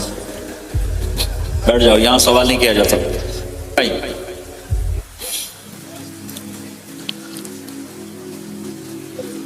جلدی سے بتائیں بھائی، جلدی سے بتائیں بھائی. ان چھٹیوں میں کون نکلے گا اللہ کے راستے میں؟ ان چھٹیوں میں جو نوجوان تیار ہو کھڑے ہو جائیں. ان چھٹیوں میں جو تیار ہیں چھٹیاں لگانے کے، وہ کھڑے ہو جائیں. چھٹیاں اللہ کے راستے میں. ہاں بھائی، فرمائیں گے فرمائیں گے بھائی. اور آپ کے لیے آسان کر دیتا ہوں. اس سال آج کیا تاریخ ہے؟ 22 نومبر. اگلے سال 22 نومبر تک اللہ زندگی رکھے، جو بھائی چلے 4 مہینے کے لیے تیار ہو کھڑے ہو جائیں. 1 سال کے اندر انشاءاللہ ہم جائیں گے، وہ بھائی کھڑے ہو جائیں. 1 سال کے اندر انشاءاللہ ہم نے جانا ہے، ترتیب بنانی ہے، وہ کھڑے ہو جائیں.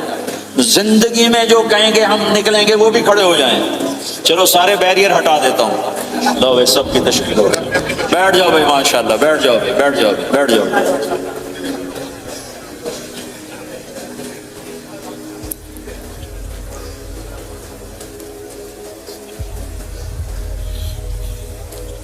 ہاں بھائی بیٹھ جائیں. میں دعا کرتے ہیں. دعا سے پہلے تھوڑی سی بات کرنا چاہتا ہوں، سن لیں پھر انشاءاللہ دعا کرتے ہیں.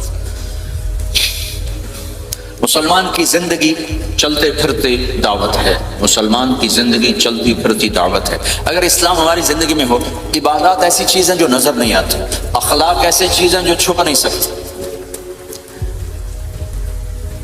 اخلاق ایک ایسی صفت ہے جس کو آپ چھپا نہیں سکتے. بد اخلاقی ایسی برائی ہے جس کو آپ چھپا نہیں سکتے. شراب تو چھپ سکتے، اندر کمرے میں بیٹھ کے پی لے. روزہ چھپ سکتا ہے، نہیں رکھا کسی کو کیا خبر. نماز بھی چھپ جاتی، نہیں خبر پڑھی ہے کہ نہیں پڑھی. لیکن برے اخلاق بھی نہیں چھپتے اور اچھے اخلاق بھی نہیں چھپتے. ایک اچھے اخلاق خوشبو کی طرح مہکتے ہیں اور برے اخلاق گندگی کی طرح بدبو چھوڑتے ہیں. ہمارا معاشرہ اسلامی اس وقت بنے گا جب ہمارے اخلاق عالی ہوں گے. تو یہ نقل و حرکت اس کو طاقت پہنچائے گی. جو گھر بیٹھنے سے چیز نہیں آئے گی بھائی، پھرنا پڑے گا، دھکے کھانے پڑیں گے. لیکن ان دھکوں میں بھی اللہ نے بڑی لذت رکھی ہے. بہت عجب نشہ ہے اس کا. جنید جمشید مجھے پہلی دفعہ ملا 97، جب وہ بہت بڑا اس وقت تھا، وہ لیجنڈ گلوکار. تو اس نے مجھ سے کہا کہ مولانا، جس گلیمر کو پاکستانی نوجوان خوابوں میں دیکھتے ہیں، وہ گلیمر مجھے فزیکلی حاصل ہے، لیکن میرے اندر اندھیرا ہے، روشنی نہیں، خالی ہے. کیوں؟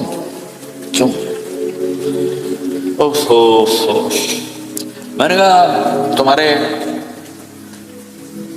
سیدھے گھٹنے میں درد ہو، تم الٹے گھٹنے میں دوا لگاؤ تو فائدہ ہوگا کہ نہیں. میں نے کہا اندھیرا تمہاری روح میں ہے اور اور تم روشن کر رہے ہو جسم کو، کبھی میوزک سے، کبھی کسی چیز سے، کبھی کسی چیز سے، تو عورت، شراب، میوزک، ان کا روح میں کوئی واسطہ ہی نہیں، یہ روح تک جاتی نہیں، ان کی پینیٹریشن جسم تک ہے، اور جسم کو کنٹرول روح کرتی ہے۔ جب روح میں بھوک اٹھتی ہے تو وہ پریشانی میں کی شکل میں ظاہر ہوتی ہے۔ تم اللہ سے تعلق بنا لو، یہ سب کچھ ٹھیک ہو جائے گا۔ پھر جب ہم نے 3 چیزیں شروع کی ہے تو اس کو مجھے فون آیا، ہمارا ایک شہر ہے چھوٹا سا، زلزلے میں ختم ہو گیا تھا، بالاکوٹ، تو اس کا مجھے وہاں سے فون آیا کہ مولانا میں ایک پرانی مسجد میں ایک پھٹی ہوئی چٹائی پر لیٹا ہوا ہوں، اور جس سکون کو میں 5 سٹار ہوٹل میں دیکھتا تھا، ڈھونڈتا تھا، وہ آج مجھے یہاں مل چکا ہے، اور مجھے یوں لگتا ہے میں ہوا میں اڑ جاؤں، میں ہوا میں اڑ جاؤں۔ کیا ہوا کہ اللہ سے تعلق بنا اور روح میں سکون آ گیا، ٹھنڈک آ گیا۔ تو ایک گناہوں سے بچنا اور ایک فرائض کو پورا کرنا، ایک اپنے اخلاق کو ٹھیک کرنا، یہ چند ایک کام ہیں جو کر لے گا اللہ اسے آباد کر دے گا۔ جہاں ہو نماز نہ چھوٹے، رمضان آ جائے روزے نہ چھوٹے، زکوٰۃ فرض ہو جائے خوشی سے ادا کریں، اپنی کمائیوں کو حلال پہ لائیں، غلط کاغذات سے، غلط پیپر سے، غلط ہیرا پھیری سے پیسہ نہ بنائیں، یہ پیسہ تباہی کے سوا کچھ نہیں لاتا۔ اپنی حلال کمائی کرو، کہ میرے نبی کا فرمان ہے جو صبح سے شام تک حلال کمانے میں تھکتا ہے اس دن کے سارے گناہ معاف ہو جاتے ہیں۔ سعد بن معاذ بیٹھے تھے، ان کے ہاتھوں پر اللہ کے نبی کی نظر پڑی تو ہاتھ بڑے سخت تھے، تو ہم نے کہا سعد تیرے ہاتھ اتنے سخت کیوں ہیں؟ کہا جی میں اپنے باغ میں خود کام کرتا ہوں، اس سے یہ سخت ہو گئے۔ تو آپ نے سعد کا ہاتھ پکڑا اور ایسے چوما اور کہا اپنے بچوں کو حلال کھلانے میں بچوں کو حلال کھلانے میں جو ہاتھ ایسا ہو جائے گا اس پہ جہنم کی آگ حرام ہو جائے گی۔ تو بھائیو حلال، جھوٹ نہ داخل کرو، چاہے کتنے بڑے مفتی فتویٰ دیں کہ ٹیکس بچانے کے لیے جھوٹ بولنا جائز ہے، میں کہتا ہوں نہیں، سچ۔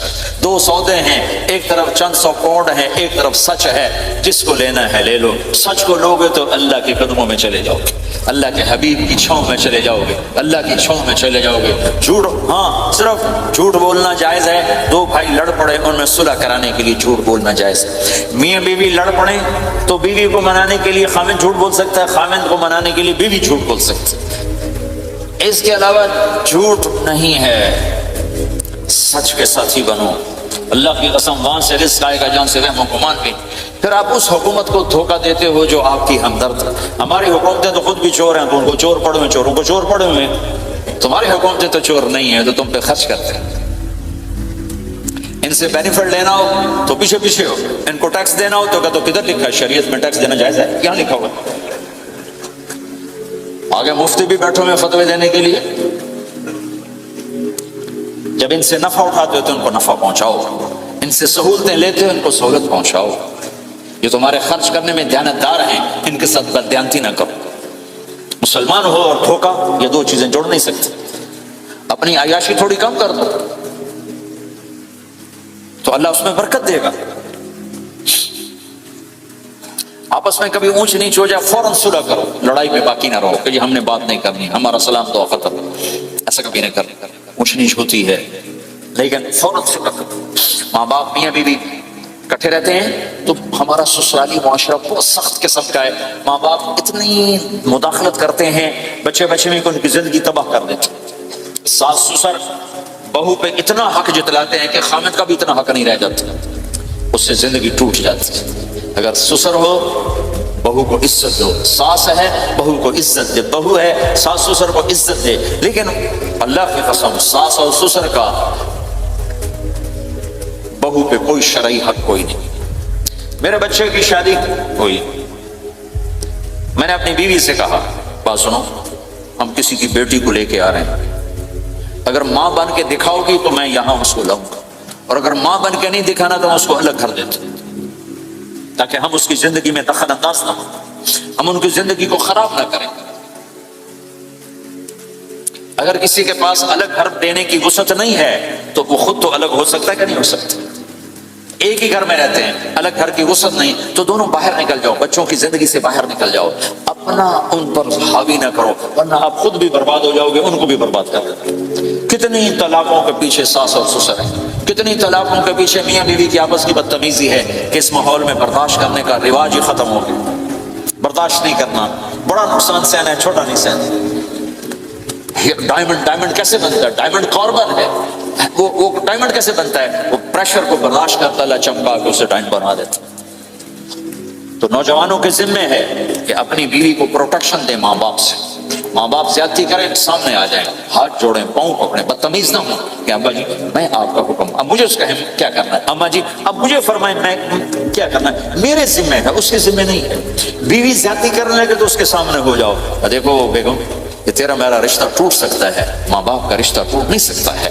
ماں باپ کا وہ رشتہ ہے جسے توڑا نہیں جا سکتا۔ نکاح تو ایک بول پہ ٹوٹ جاتا ہے، میں تیری ہر ضرورت پوری کروں گا لیکن تو میرے ماں باپ کے لیے تکلیف کا باعث نہ بن۔ یہ مرد کی ذمہ داری ہے، ہم یہ معاشرہ بھلا چکے۔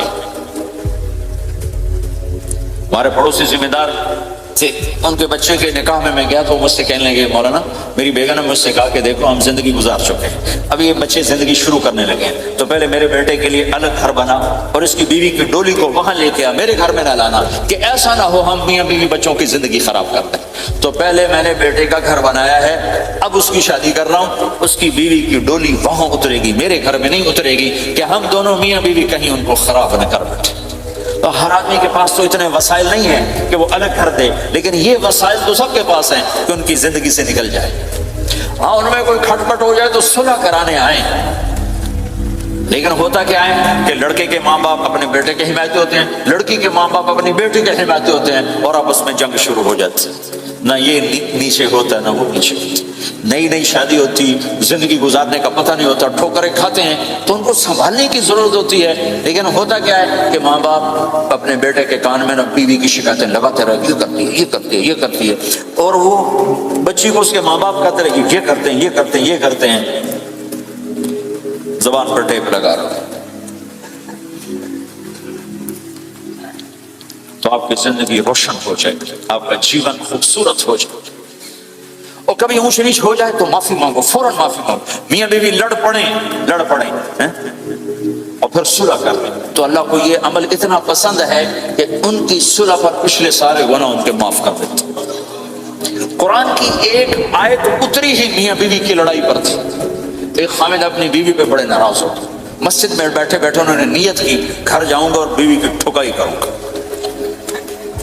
یہ انہوں نے نیت کی، مسجد میں بیٹھے بیٹھے نیت کی گھر جاؤں گا میں انہوں چنگا لتر پھیرنا ہے۔ میرے اللہ تو آسمان زمین اللہ کے لیے تو سب برابر ہے دیکھنا، تو اللہ پاک نے اسی وقت قرآن اتارا، اسی وقت یا ایھا الذین آمنوا ان من ازواجکم واولادکم عدوا لکم فاحذروہم۔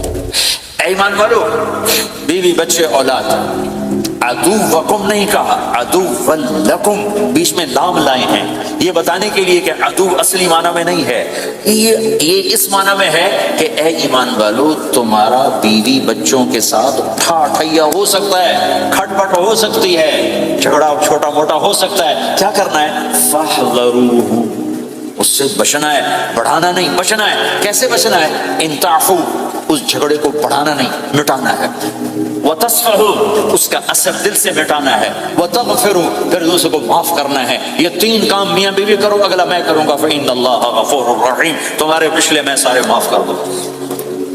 تو اگر اس مجمع میں کوئی بیوی سے لڑا بیٹھا ہے تو جاتے جا کے صلح کر، کوئی ماں باپ سے لڑا بیٹھا ہے تو جاتے جا کے صلح کر، کوئی ماں باپ بچوں سے ناراض ہے جا کے خود مان جائیں۔ اس ماحول میں بچوں کو پیار سے لے کے چلنے کی ضرورت ہے۔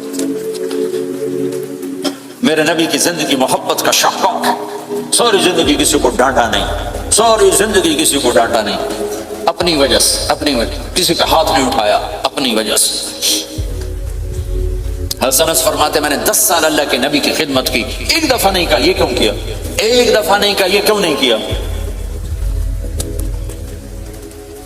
تو بھائیو یہ خوبصورت زندگی ہے۔ آپ یہاں تو خادم نہیں ہوتے، سارا گھرانہ ہی خادم ہوتا ہے، تو میں پاکستان میں ہوں تو میں اگلا چیپٹر بیان کرتا ہوں کہ نوکروں کے ساتھ بھی اچھا سلوک کرو۔ وہ یہاں ہے نہیں، تجھے آپ ہی بانڈے مانجنے، آپ ہی ڈالر صاف کرنا ہے، آپ ہی گڈی صاف کرنی، ڈرائیور بھی آپ پہ تھے، مالک بھی آپ پہ، پٹرول بھی آپ پہ پاؤ بھائی، چنگا انگلینڈ ہے، پٹرول بھی آپ پہ پاؤ، ہوا بھی آپ پہ بھرو، 2.5 لاکھ کی گاڑی یا ڈرائیور آپ پہ، ہماری 2.5 لاکھ پاؤنڈ کی، ہماری 2.5 لاکھ کی سزوکی ہوتی ہے، ہمارا نوکر بیٹھا گاڑی چلا رہا تھا۔ نوکر تو اللہ کی بڑی نعمت ہے، تم اس سے محروم ہو۔ کچھ اس کے فائدے بھی ہیں، کچھ نقصان بھی ہیں، لیکن فائدے زیادہ ہیں۔ ہمارے بچے اتنے سست ہو جاتے ہیں کہ پانی کا گلاس کہو تو اٹھ کے ہی نہیں دیتے، وہ آگے نوکر کو بلاتے۔ میری اپنی میرے ابا جی مجھے کوئی کام کہتے، اتر جا میں نا انہوں ساتھ کیا، تو میں جا ابا جی آگا انہوں ساتھ کیا، میں خود نہیں جاتا، ایسی سستی پڑ جاتی۔ یعنی تمہیں اپنی حماقت سے بتا رہا ہوں، سردی میں لیٹا ہوا تھا تو میری رضائی گر گئی، تو میں نے باہر سے نوکر بلایا، میں کہا بشیرہ او جی اور میں نے رضائی میرے اتنے پا اپنا سنا رہا۔ لیکن آپ جہاں جاب کرتے ہیں، جہاں جاب کر رہے ہیں وہاں دیانتداری سے جاب کرو، دھوکہ نہ ہو، فریب نہ ہو، فراڈ نہ ہو۔ آپ بھی کہیں ملازم تو ہیں، کہیں کام کر رہے ہیں، کوئی آپ کی دکان پہ کام کر رہا ہے، گھروں میں کام کرنے والے، دکانوں پہ کام کرنے والے تو ہیں۔ اور جن لوگوں کے پاس پیپر نہیں ہوتے ان کو اتنے تھوڑے پیسے دیتے ہیں کہ وہ بیچارے روٹی بھی نہ کھا سکتے، تو بھائی یہ لینے چونکہ ان کو پتہ ہے کہ بیچارہ پھنسا ہوا ہے اور کہیں نہیں جا سکتا ہے۔ تو ایسا نہ کرو، یہ ظلم نہ کرو، اول تو ایسے لوگ رکھو نہیں، تمہارے لیے قانون اور اس کی گنجائش کوئی نہیں۔ لیکن اگر کوئی اس طرح رکھتا ہے تو پھر یہ ظلم نہ کرے کہ 100 کی بجائے 10 پاؤنڈ دے رہا ہو، بھائی لینے تو لے لو، اس کو پتہ ہے بیچارے نے کہیں نہیں جانا۔